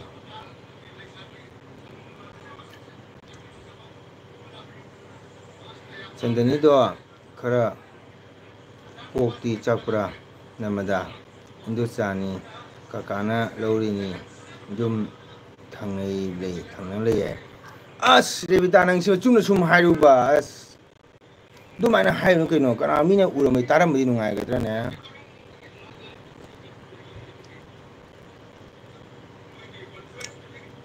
ꯕꯦꯕꯤ ꯆꯥꯛ ꯏꯟꯁꯥꯡ ꯊꯣꯡꯕ ꯂꯣꯏꯔꯕꯣ ꯆꯟꯗꯅꯤꯗꯣ ꯈꯔ ꯀꯣꯛꯇꯤ ꯆꯥꯛꯄ꯭ꯔꯥ ꯅꯃꯗꯥ ꯏꯟꯗꯣꯆꯥꯅꯤ ꯀꯀꯥꯅ ꯂꯧꯔꯤꯅꯤ ꯌꯨꯝ ꯊꯪꯅ ꯂꯩ ꯑꯗꯨꯃꯥꯏꯅ ꯍꯥꯏꯅꯨ ꯍꯥꯏꯕꯅꯤꯅ ꯔꯦꯕꯤꯇꯥ ꯅꯪꯕꯨ ꯅꯪꯁꯦ ꯐꯗꯤ ꯐꯩꯔꯒ ꯅꯪꯁꯦ ꯇꯜꯂꯤꯕꯣ ꯑꯗꯨ ꯃꯤꯅ ꯌꯦꯡꯉꯝꯃꯗꯤ ꯅꯨꯡꯉꯥꯏꯒꯗ꯭ꯔꯥ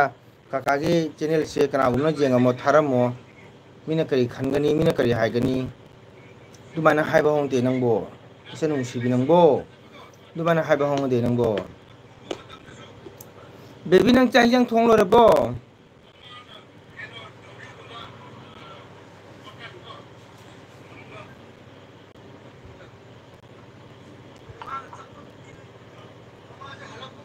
ꯆꯥꯟꯗꯅꯤꯗꯣ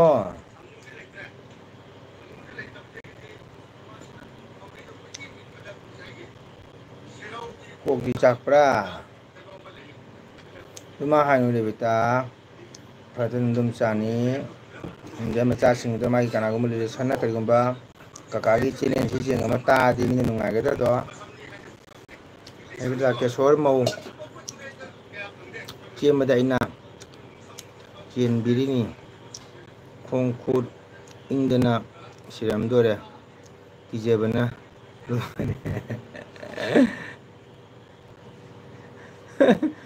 ꯑꯩꯈꯣꯏ ꯅꯔꯃꯗꯥ ꯃꯤ ꯃꯇꯦꯡ ꯌꯥꯝ ꯇꯥꯔꯝꯃꯤ ꯃꯤ ꯃꯇꯦꯡ ꯌꯥꯝ ꯄꯥꯡꯉꯝꯃꯤꯅ ꯔꯦꯕꯤꯇꯥ ꯀꯦꯁꯣꯔ ꯃꯧ ꯆꯦꯟꯕꯗ ꯑꯩꯅ ꯆꯦꯟꯕꯤꯔꯤꯅꯤ ꯈꯣꯡ ꯈꯨꯠ ꯏꯪꯗꯅ ꯁꯤꯔꯝꯗꯣꯔꯦ ꯀꯤꯖꯕꯅ ꯂꯣꯏꯕꯅꯤ ꯑꯣꯍꯣ ꯔꯦꯕꯤꯇꯥꯏ ꯑꯣꯍꯣ ꯔꯦꯕꯤꯇꯥꯏ ꯗꯣ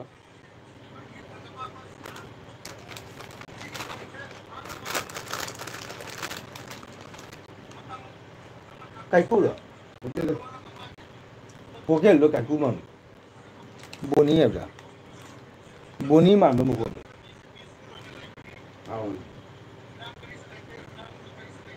ꯅꯪ ꯑꯗꯨꯝ ꯍꯟꯖꯤꯟ ꯌꯦꯡ ꯂꯩꯔꯦꯅꯦ ꯍꯥ ꯅꯠꯇꯦꯗ ꯑꯇꯣꯞꯄꯅꯤ ꯀꯔꯤꯅꯣ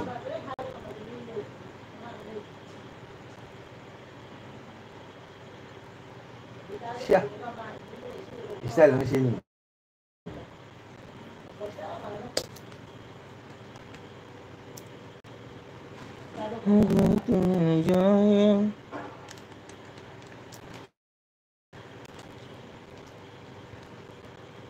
ꯅꯃꯗꯥ ꯁꯨꯝ ꯈꯪꯉꯤ ꯀꯀꯥꯏ ꯍꯣꯏꯑꯕ ꯑꯗꯨꯃꯥꯏꯅ ꯍꯥꯏꯔꯛꯀꯅꯣꯕ ꯃꯤꯅ ꯅꯪꯅꯗꯤ ꯑꯗꯨꯃꯥꯏꯅ ꯅꯪꯅ ꯇꯤꯡꯅ ꯍꯥꯏꯖꯕ ꯀꯅꯥꯒꯨꯝꯕꯅ ꯆꯦꯅꯦꯜꯗꯣ ꯈꯪꯅ ꯆꯥꯟꯅꯕ ꯑꯣꯏꯔꯝ ꯇꯥꯔꯒꯗꯤ ꯃꯤꯅ ꯇꯥꯕ ꯅꯨꯡꯉꯥꯏꯔꯣꯏꯕꯀꯣ ꯑꯗꯨꯏꯅꯤꯗ ꯀꯀꯥꯅ ꯍꯥꯏꯁꯦ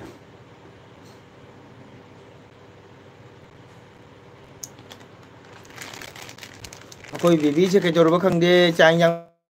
ꯂꯣꯏꯔꯕ ꯍꯪꯉꯁꯨ ꯈꯨꯝꯃꯛꯇ꯭ꯔꯦ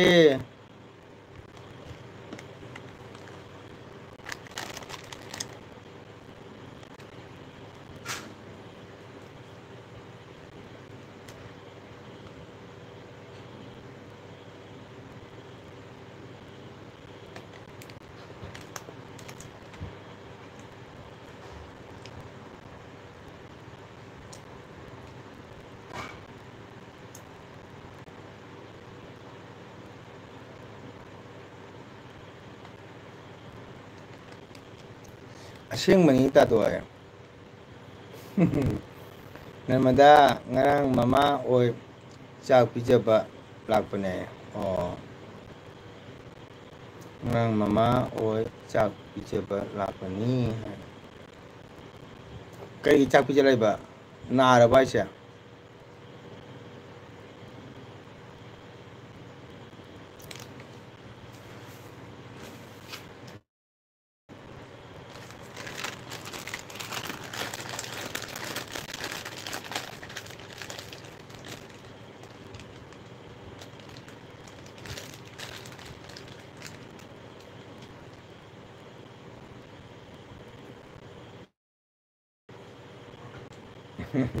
그래 너 국장 국장해야지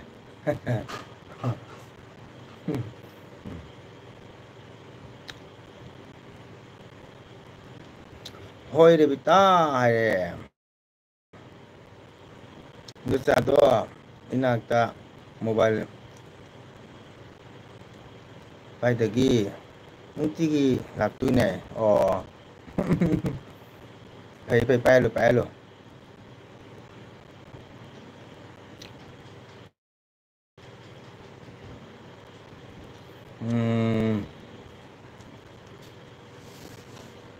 ꯅꯪꯁꯨ ꯂꯥꯛꯄ꯭ꯔꯣ ꯅꯔꯃꯗꯥ ꯍꯥꯏꯅ ꯍꯪꯉꯦ ꯅꯨꯡꯁꯤꯕ ꯏꯕꯨꯡꯉꯣ ꯃꯦꯁꯦꯖꯁꯦ ꯗꯤꯂꯤꯠ ꯇꯧꯅꯨ ꯊꯝꯃꯣ ꯅꯪ ꯍꯥꯏ ꯋꯥꯍꯩꯗꯣ ꯃꯌꯥꯝ ꯁꯨꯝ ꯎꯔꯤ ꯄꯣꯠꯅꯤ ꯁꯛ ꯅꯨꯡꯁꯤꯕ 이붕어 ꯂꯥꯛꯇꯦꯗ ꯍꯥꯏꯔꯦ ꯅꯪꯁꯨ ꯂꯥꯛꯄ꯭ꯔꯣ ꯅꯔꯃꯗꯥ ꯍꯪꯉꯦ ꯑꯩꯈꯣꯏ ꯃꯤꯑꯣꯏꯕ ꯍꯥꯏꯁꯦꯀꯣ ꯆꯥꯛ ꯂꯣꯏ ꯆꯥꯅꯕꯅꯤ ꯆꯥꯛ ꯆꯥꯕ ꯍꯥꯏꯕꯁꯤꯇꯕꯨ ꯅꯨꯡꯁꯤ ꯅꯨꯡꯁꯤ ꯋꯥꯍꯩ ꯍꯥꯏꯅꯕꯀꯣ ꯆꯥꯛ ꯆꯥꯗꯕ ꯃꯤꯗꯤ ꯋꯥꯍꯩ ꯋꯥꯇꯥꯁꯦ ꯈꯪꯗꯕꯅꯤ ꯗꯤꯁꯤꯄ꯭ꯂꯤꯟ ꯀꯔꯤꯅꯣ ꯈꯪꯗꯕꯅꯤ ꯕꯦꯕꯥꯔ ꯔꯦꯁꯄꯦꯛ ꯈꯪꯗꯕꯅꯤ ꯌꯥ ꯀꯔꯤ ꯆꯦꯅꯦꯜꯅꯣ ꯍꯥꯏ ꯑꯩꯒꯤ ꯆꯦꯅꯦꯜꯗꯤ ꯁꯨꯝ ꯊꯣꯛꯏꯕꯗꯨꯅꯤ ꯀꯣ ꯑꯩꯒꯤ ꯆꯦꯅꯦꯜꯗꯤ ꯍꯧꯖꯤꯛ ꯂꯥꯏꯚ ꯊꯥꯔꯤꯕꯁꯦ ꯁꯨꯝ ꯌꯦꯡꯕꯤꯌꯣ ꯑꯗꯨꯒ ꯑꯗꯨꯝ ꯊꯣꯛꯏꯕꯗꯨ ꯑꯩ ꯆꯦꯅꯦꯜꯅꯤ ꯀꯣ ꯅꯥꯗꯦꯗ ꯇꯥꯗꯣ ꯍꯣꯏ ꯐꯣꯟ ꯍꯦꯛ ꯇꯧꯕ ꯂꯥꯛꯑꯦ ꯑꯗꯨ ꯁꯨꯝ ꯍꯪꯕꯅꯤꯀꯣ ꯑꯗꯨꯅꯤ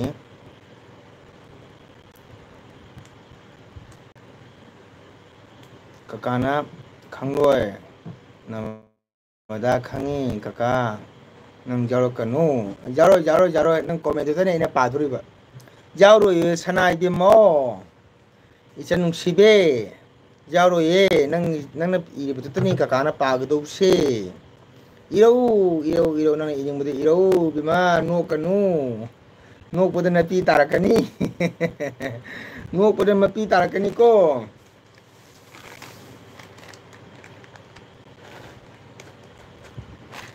ꯅꯣꯛꯄꯗ ꯃꯄꯤ ꯇꯥꯔꯛꯀꯅꯤ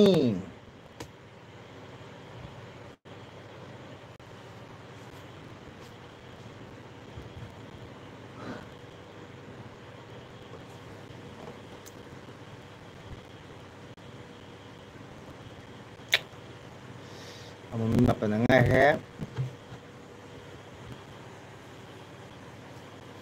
ꯇꯔꯥꯃꯥꯊꯣꯏ ꯂꯩꯔꯝꯕꯅꯤ ꯅꯪꯗ ꯉꯥꯏꯔꯦ ꯏꯆꯤꯟ ꯏꯅꯥꯎꯗꯤ ꯀꯅꯥ ꯂꯩꯔꯤꯒꯦ ꯃꯌꯥꯝ ꯂꯥꯛꯄꯤꯌꯣ ꯅꯦꯠ ꯌꯥꯔꯤꯉꯩꯗ ꯉꯥꯡ ꯋꯥꯔꯤ ꯁꯥꯟꯅꯁꯤ ꯀꯥꯏꯗꯦ ꯏꯆꯟ ꯔꯦꯕꯤꯇꯥ ꯅꯪꯅ ꯍꯥꯏꯅꯤꯡꯕ ꯍꯥꯏꯌꯨ ꯅꯪꯅ ꯏꯅꯤꯡꯕ ꯏꯌꯨ ꯀꯀꯥ ꯀꯩꯝꯇ ꯌꯥꯎꯔꯣꯏ ꯁꯤ ꯀꯀꯥ ꯀꯣꯃꯦꯟ ꯄꯥꯔꯛꯀꯦ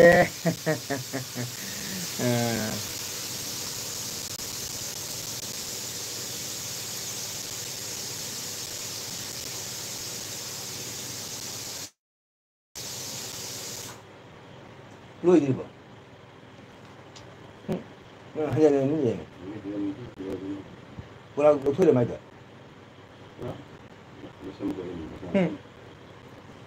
ꯃꯣꯏꯁꯨ ꯊꯕꯛ ꯑꯃꯅꯤ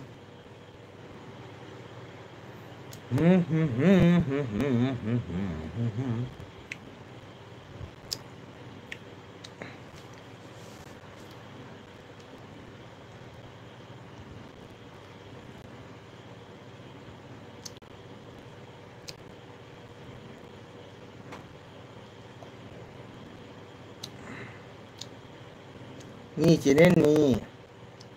ꯆꯥ ꯅꯠꯇꯦꯍꯦ ꯍꯥꯏꯌꯨ hoi hoi hoi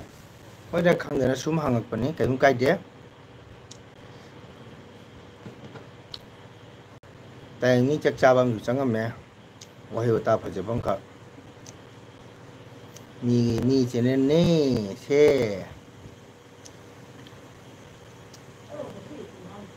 hayu ha kera chaba wala ito bani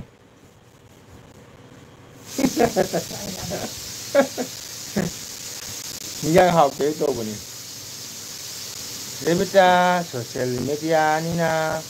kona suna rasi mojiwani doko saunu sumi Rebita nungai ba paudam bio nungai ba komen halake ibungi bema nungsiba komen taru nabung na komen pajake ibung ibe mang Rebita haha ibung ibe mang Rebita nungai ba komen ina o nabung komen paraki icengi komen bunga ijeri bungi bema Rebita derang cây này được cái này trong người này dù rằng người ta không cảm thấy được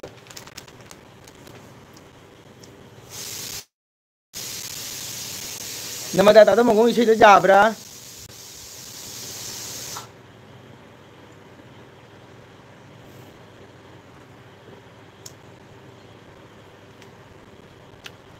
hoi dune ai su jamna hai nedra dune samna hai dune mathang chehigi new year jikni chalu shiro ta do mongol Rebita kai de chachi hoi Rebita achu mani na mada chachi ra tau hai rồi đây ra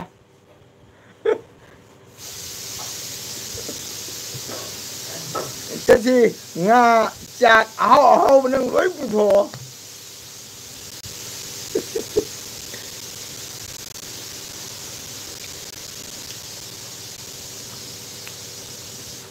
nên mà đã dài vậy đi cho xí cay tiền nè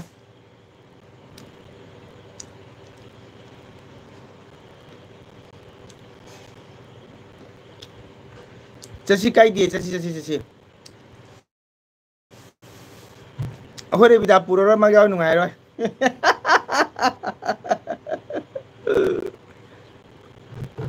Aku Rebita jauh nungai mà jura jauh dia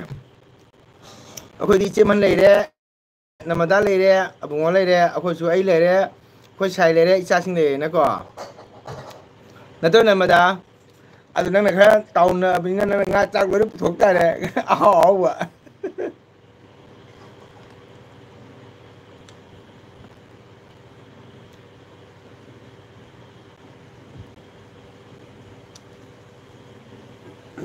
Tajan Inggris ibung ngeten di ok ibung dia mal Rebita nabung nung sina hai beli nabung waru biganu ibung dia mal nung sibi wah kaya bos hai kata Mongol tiu kaya bos hai aigi ichan budi pani puri pijani aigi ichan nung sibi madhura pulde laune nabung na pani puri pijan ननासु अनि लेथके तादो बजन सए चलु चलु नुंगाई थोकदबने नंग हुजाबु तमिने तादो कई चारगे दिन जाम नुंगाई इते नुंगाई तेदा इचन ma'am लाप दुगा दुम नोक थोकपनी सुनोमी नरीबा मैम कमेंट पानरगने इते लाइक तौरो इते चाक थोंगबो सुम आई इचन अनिम लापा दुवाई सानरीबने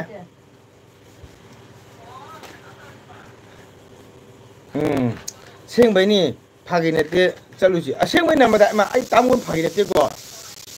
सेकंड ने हाई तारगतिने आई फर्स्ट जनवरी आई इछै बातोन लौरो सुंबैने अदुगा ने तौ चप चता दिने को के तारे अखोय होय मीडिया नुंगाइत्रे कोन फंगरसी सीता खाइदेम चाक चारबो ताचौ चाद्रिये चाक चारबो ताचौ वाय चाद्रिये थैंक यू सीता खाइदेम आगे बिचम बिदमक्ता हानिङाइ थागतचरी लाइक मचा म तौबिरमो पुथोके होइदा नमरा सु फागी तौमनि को तांगवनि दुम पुक्ता लेबदो दोंग दोंग नि हाइदुइसे को अखो सुम अदुबो होय मतम दिवाली न को मतम जोरकि सुनु ना दब जेक तब को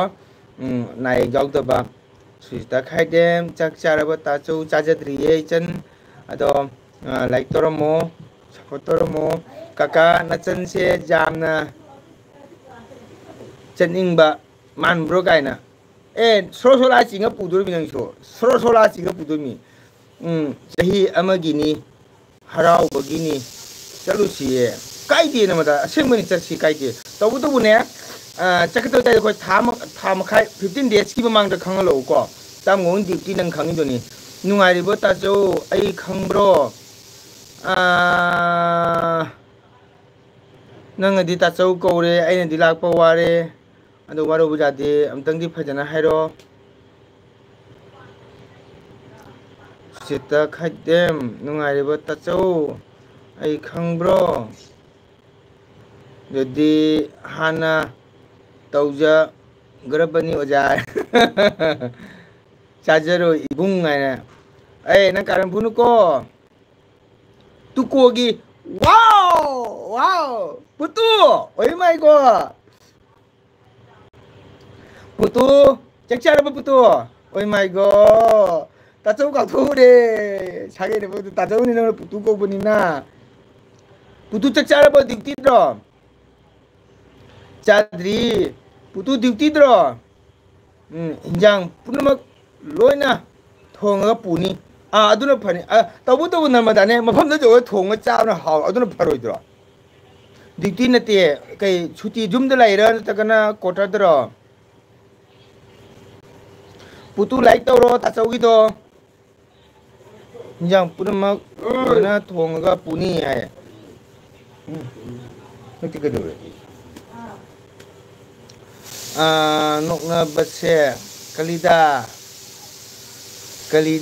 खुदे कंगबनी काका आई थोकले रेबिता नंग मा तनुको ताचौ नंगनो बनते काका ना नुसिने जुम हारि मिनंग हौनुको हॉस्टेल दा ओ चाइसिंग चारबो पिकनिक मफम ददी जगोय सादोइनी दा है ए तादम जगोय साहित्य को असेंगनि को लई है ओ फरे पे फजन लईको चथोको तो जंग ड्यूटी मतम जा चलो मरमो पुतो ताचौ नाय नंग नोंग का ताचौ फोन तौते कुमरजित अथोपम कई लमदैनो तामोसे कुमरजित अथोपमबो थागतचरी आगी चैनल चंगबिरपा आईएससी कसारगिनी अदो कुमरजित अथोपम कई लमदगिनो अदो हम चंगबिरगदी लाइक तौबिरमुका अदुगा चैनल पाइमा तागदे कोई इस्नाउ सपोर्ट तौमिनसी कमिटी इस्नाउ मैम लोय सपोर्ट तौमिनसी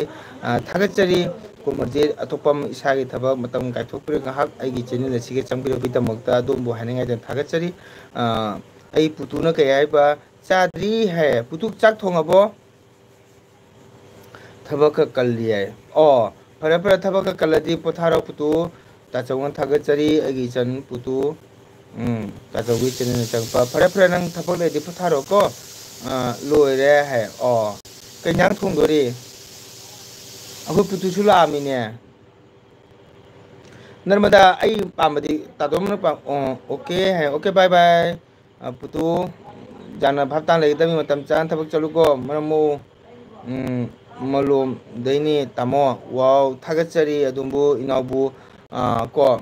ꯃꯅꯤꯄꯨꯔ ꯃꯂꯣꯝꯗꯒꯤ ꯑꯩꯒꯤ ꯆꯦꯅꯦꯜꯁꯤꯒ ꯑꯗꯣꯝꯒꯤ ꯊꯕꯛ ꯀꯥꯏꯊꯣꯛꯄ ꯆꯪꯕꯒꯤꯗꯃꯛꯇ ꯍꯥꯏꯅꯤꯡ ꯊꯥꯒꯠꯆꯔꯤꯀꯣ ꯑꯗꯣ ꯁꯞꯄꯣꯔꯠ ꯇꯧꯕꯤꯌꯨ ꯍꯥꯏꯐꯝ ꯊꯝꯖꯒꯦ ꯑꯩꯈꯣꯏ ꯃꯩꯇꯩ ꯏꯆꯤꯜ ꯏꯅꯥꯎ ꯑꯃꯠꯇꯅꯤꯀꯣ ꯍꯣꯏ ꯇꯥꯗꯣ ꯃꯪꯒꯣꯜ ꯑꯦꯗꯚꯥꯟꯁ ꯍꯥꯏꯔꯛꯀꯅꯤ ꯍꯣꯏ ꯑꯗꯨꯅꯤ ꯇꯥꯗꯣ ꯃꯪꯒꯣꯜꯗꯤ ꯅꯪꯅ ꯈꯪꯉꯤꯗꯣꯏꯗꯣ ꯏꯁꯩ ꯆꯠꯄꯅꯤꯅꯀꯣ ꯊꯥ ꯑꯅꯤ ꯃꯃꯥꯡꯗꯩ ꯕꯥꯇꯣꯟ ꯂꯥꯛꯁꯟꯕꯅꯤꯅ ꯅ꯭ꯌꯨ ꯏꯌꯥꯔ ꯌꯧꯗ꯭ꯔꯤꯉꯩꯗ ꯍꯥꯟꯅ ꯄꯥꯎꯗꯣ ꯄꯤꯕ ꯇꯥꯔꯒꯗꯤꯀꯣ ꯇꯨꯀꯣꯒꯤ ꯀꯅꯥꯅꯣ ꯇꯥꯗꯣ ꯍꯥꯏ ꯏꯆꯟꯅꯨꯄꯤꯅꯤ ꯃꯥ valid nurse B S C ꯅꯔꯁꯅꯤꯀꯣ ꯑꯗꯣ ꯏꯆꯟꯅꯨꯄꯤꯅꯤ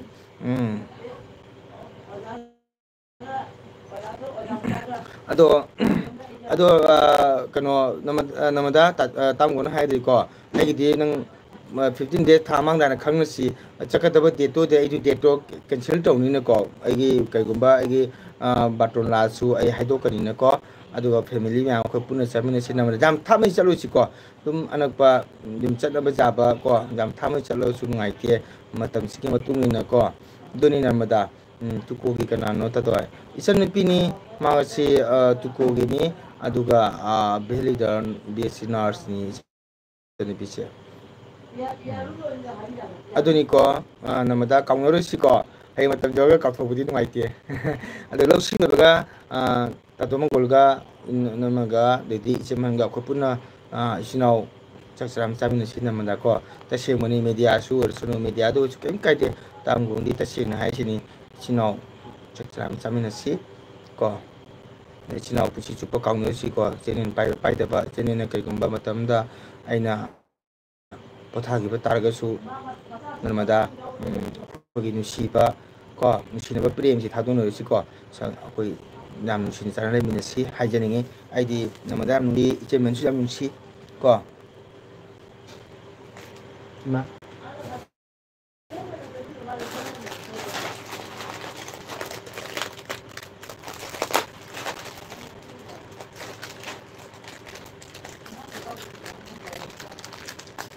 ꯌꯥꯝ ꯑꯩꯁꯨ ꯌꯥꯝ ꯄꯥꯝꯃꯤ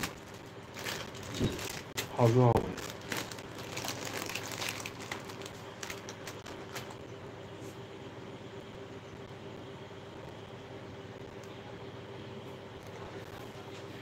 ꯀꯨꯃꯣꯔꯖꯤ ꯑꯊꯨꯞꯄꯝ ꯆꯥꯛ ꯏꯁꯤꯡ ꯆꯥꯕꯤꯔꯕ꯭ꯔꯣ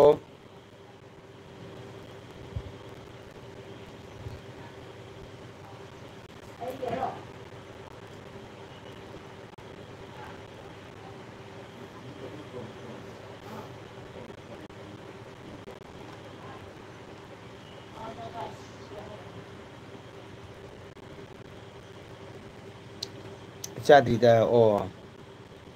ꯑꯗꯣ ꯍꯧꯖꯤꯛ ꯍꯧꯖꯤꯛ ꯃꯅꯤꯄꯨꯔꯒꯤ ꯏꯔꯥꯡꯁꯤꯅ ꯀꯃꯥꯏ ꯀꯃꯥꯏꯅ ꯇꯧꯔꯤ ꯑꯩꯈꯣꯏꯒꯤ ꯀꯨꯃꯣꯔꯖꯤ ꯈꯪꯗꯦꯗ ꯑꯩꯈꯣꯏꯁꯨ ꯌꯥꯝ ꯋꯥꯏ ꯀꯁꯥꯔꯗ ꯂꯩꯖꯔꯒꯁꯨ ꯑꯩꯈꯣꯏ ꯃꯅꯤꯄꯨꯔꯗ ꯇꯧꯕ ꯏꯔꯥꯡ ꯀꯣ ꯈꯪꯗꯦ ꯀꯔꯤ ꯍꯥꯏꯅ ꯁꯔꯀꯥꯔꯁꯤꯅ ꯀꯔꯤ ꯗꯤꯁꯤꯖꯟ ꯇꯥꯔꯛꯀꯗꯧꯕ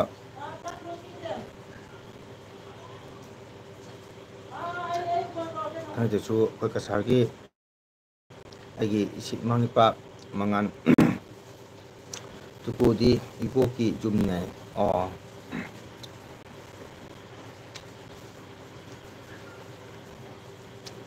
ꯈꯔꯗꯤ ꯀꯜꯂꯦ ꯋꯥꯏꯑꯦ ꯑꯩꯈꯣꯏꯁꯨ ꯃꯅꯦ ꯀꯨꯃꯣꯔꯖꯤ ꯀꯔꯤ ꯍꯥꯏꯒꯅꯤ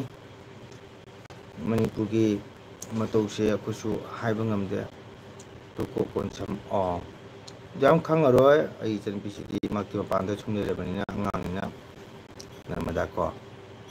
ꯀꯨꯃꯣꯔꯖꯤ ꯈꯪꯗꯦ ꯃꯅꯤꯄꯨꯔ ꯇꯧꯔꯤꯁꯤ ꯑꯩꯈꯣꯏꯁꯨ ꯀꯁꯥꯔꯗꯒꯤ ꯑꯉꯝ ꯑꯉꯝꯕ ꯀꯌా ꯃꯇꯦꯡ ꯁꯞꯄꯣꯔꯠ ꯇꯧꯅꯕꯅꯤ ꯑꯗꯨꯕꯨ ꯁꯔꯀꯥꯔꯁꯤꯅ ꯀꯔꯤ ꯗꯤꯁꯤꯖꯟ ꯇꯥꯔꯛꯀꯗꯧꯕ ꯍꯥꯏꯕ ꯉꯝꯗꯦ ꯑꯩꯗꯤ ꯏꯔꯥꯡ ꯌꯥꯎꯔꯨꯕꯗꯒꯤ ꯈꯨꯠ ꯇꯦꯛꯑꯦ ꯏꯃꯥ ꯕꯦꯕꯤ ꯈꯨꯠ ꯇꯦꯛꯑꯕ ꯅꯪꯕꯣ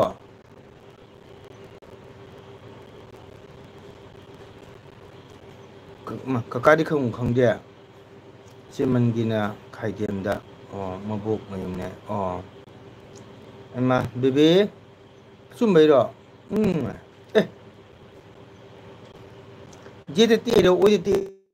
ro nang haisu haide kakada duga adoni kakana chapa kobde jengu haina chalu minna singu jumdagi lai khorma chalu haido bibi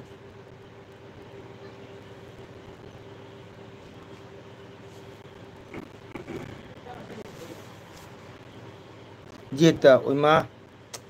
ado ji kamai to chak cha jarabo khuto samma bai ba kakada jenghalo nang kuto jetu di pharabai ba samma bona kuto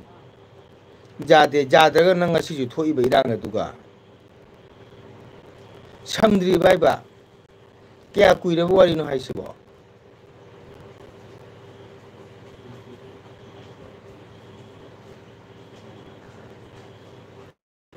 tado mongol khaidemgi balida nos se pibedo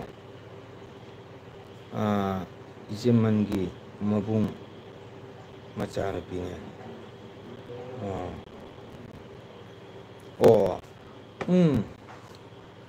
masigi nateba nang asigi thobudo na khuto pharaga thoira hangbani da nangbo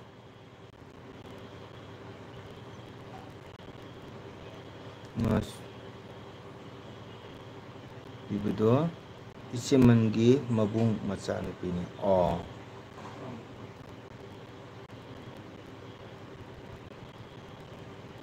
masigi nate da nang na khutte puto kya kuira wari no hangbani da bibi nangbo kya kuira hangbani kakana hangise na khutte pa sum yin le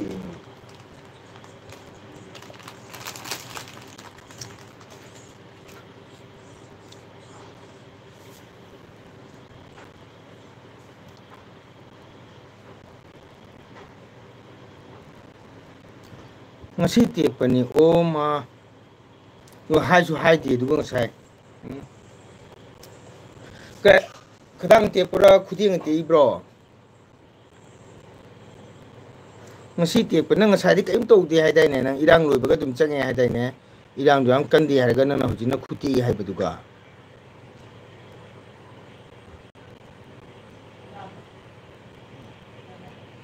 al khu samba chatra ba haibane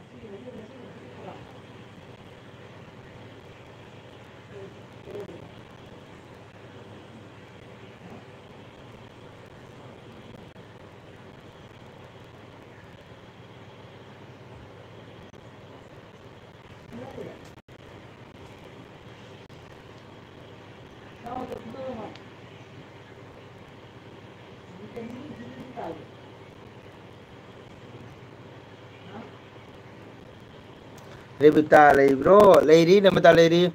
astungai tida bibi nang khuti do ni samba chalu drabang asi nangbo astungai tida Rebita layri bro layrangoni namata astungai tida bibi oi do ni phaba ji tu ne do hairaga kakado khutigli do lagani haibro changbadi changdabani ni nungbagi wasidi haihauge to bani angang nang ne nang na thak to mi ko nang hau nang kakan si sum hairaga mi nung aina nang nung na grab nang ba sunu si na hair mi keno ado na madana dei ba ngai do tro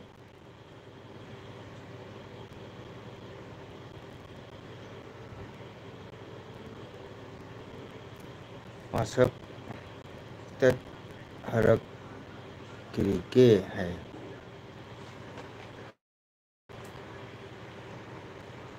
khala mau do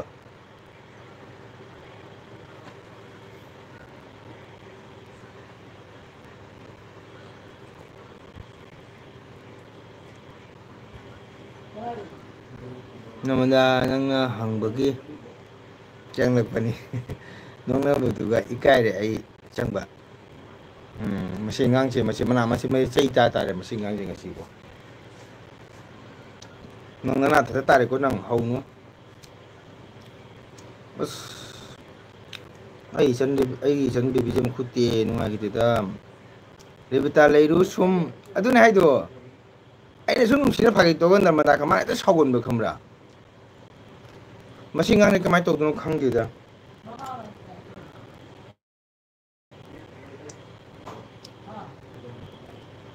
wari sachi aduna haido sang ibung ibe manung sibi bhaptabi maramopi ing tapi Devita kari nyang thongge Devita kari nyang thongge masih yang leite bani namada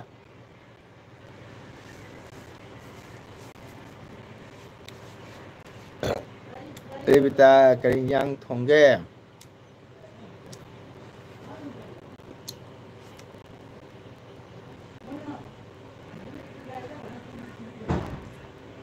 Hello friends. Hi Mono.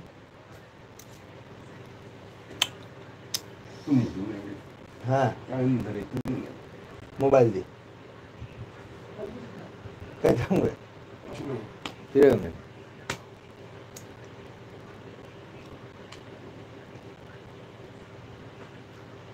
Mobile si film sadre da.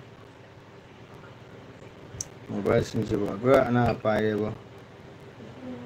Song namada ai cha rồi ge tan cha khabani na o nang mobile to ri shuni bhalo ni ga thok re ne nang display jao de mai da bhalo ani ga thok re ne bo ki vijay ne bo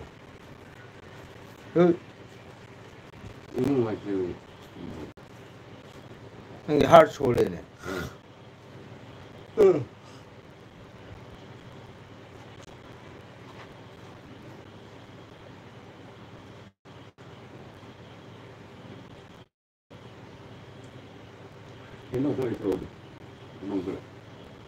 Hoy Devita hai.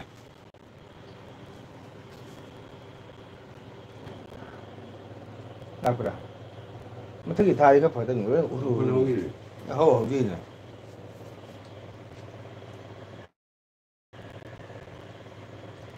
Game ai minga ni thok re nang mobile je. Nang display ada ba kan to beta.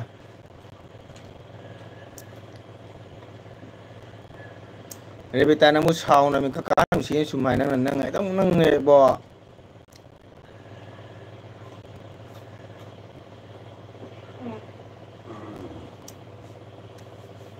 Rebita kakang ko sum tong khumo bo nang bo.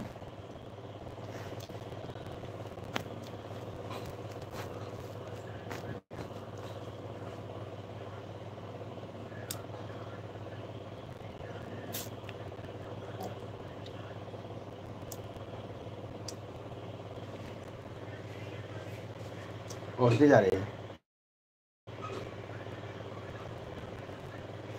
Aku ni free.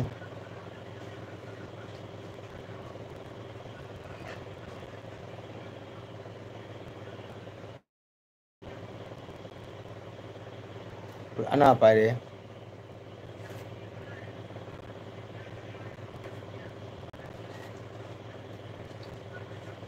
Kata Mongol ga, Rebita ga,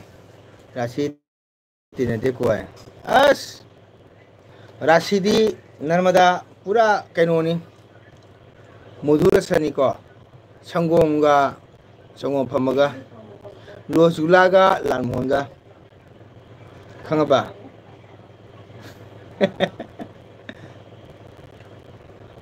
Lisa थोबगा ngasinga maga era sise aduna janung sinei khambra Mana Chambrani Tamunguna Panchamini Kangaba 오이마 따돌비 시비 너마다 칸바 에이 쩐데 비타세 마나 짬브라니 나도 먹거나 반찬미니 칸가바 아도나 농시네리바 말라다시 랭암디 농시가 있잖니 제 칸바 오이마 따도 이봉이 농시비 나마다 누가이트라네 제 미우바체 노파 코파 세 누가이트라네 나다 아와나 가오양거 에이터 수용세 짜짜나 패킷 어흠 머리 로이도래 펌펌나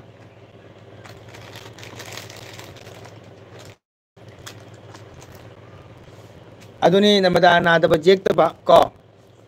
कुसी first जनवरी new year लादी अखोई चसी को हय मतम जो बयो ना reject बासे अदम मतम लेंगे पाव फाउंग सी नमदा को ताब्रो इसे मनसु नमदा सु अपंगो सु आइसु अखोई ngang लिगिदि नमा को मैम तोरगा चखदुमनि को आइदि नमदाबो थोंगा पुदबिसना फगदान खलिबा फम जो थोंगा चाबदुना हावदान खलिबा जे थोंगा पुरो इंगनि चाबा हावरेबो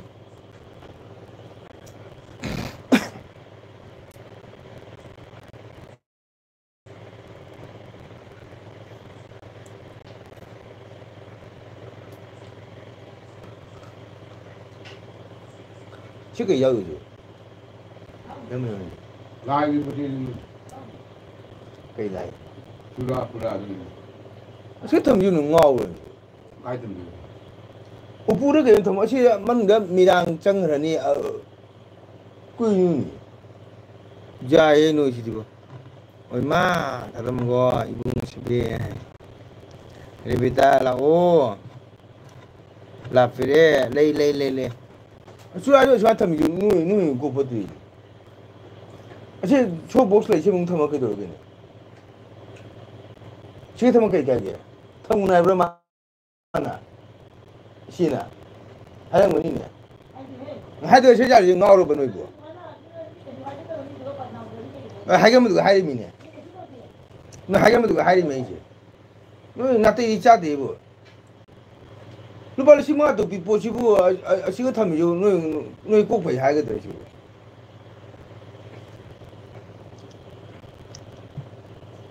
Khande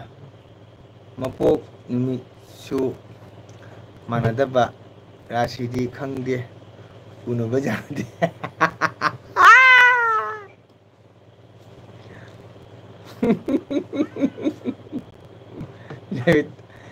ibung ibi mare bitang chibe rasi su manaram ngani nang rasi ke na haro tage ai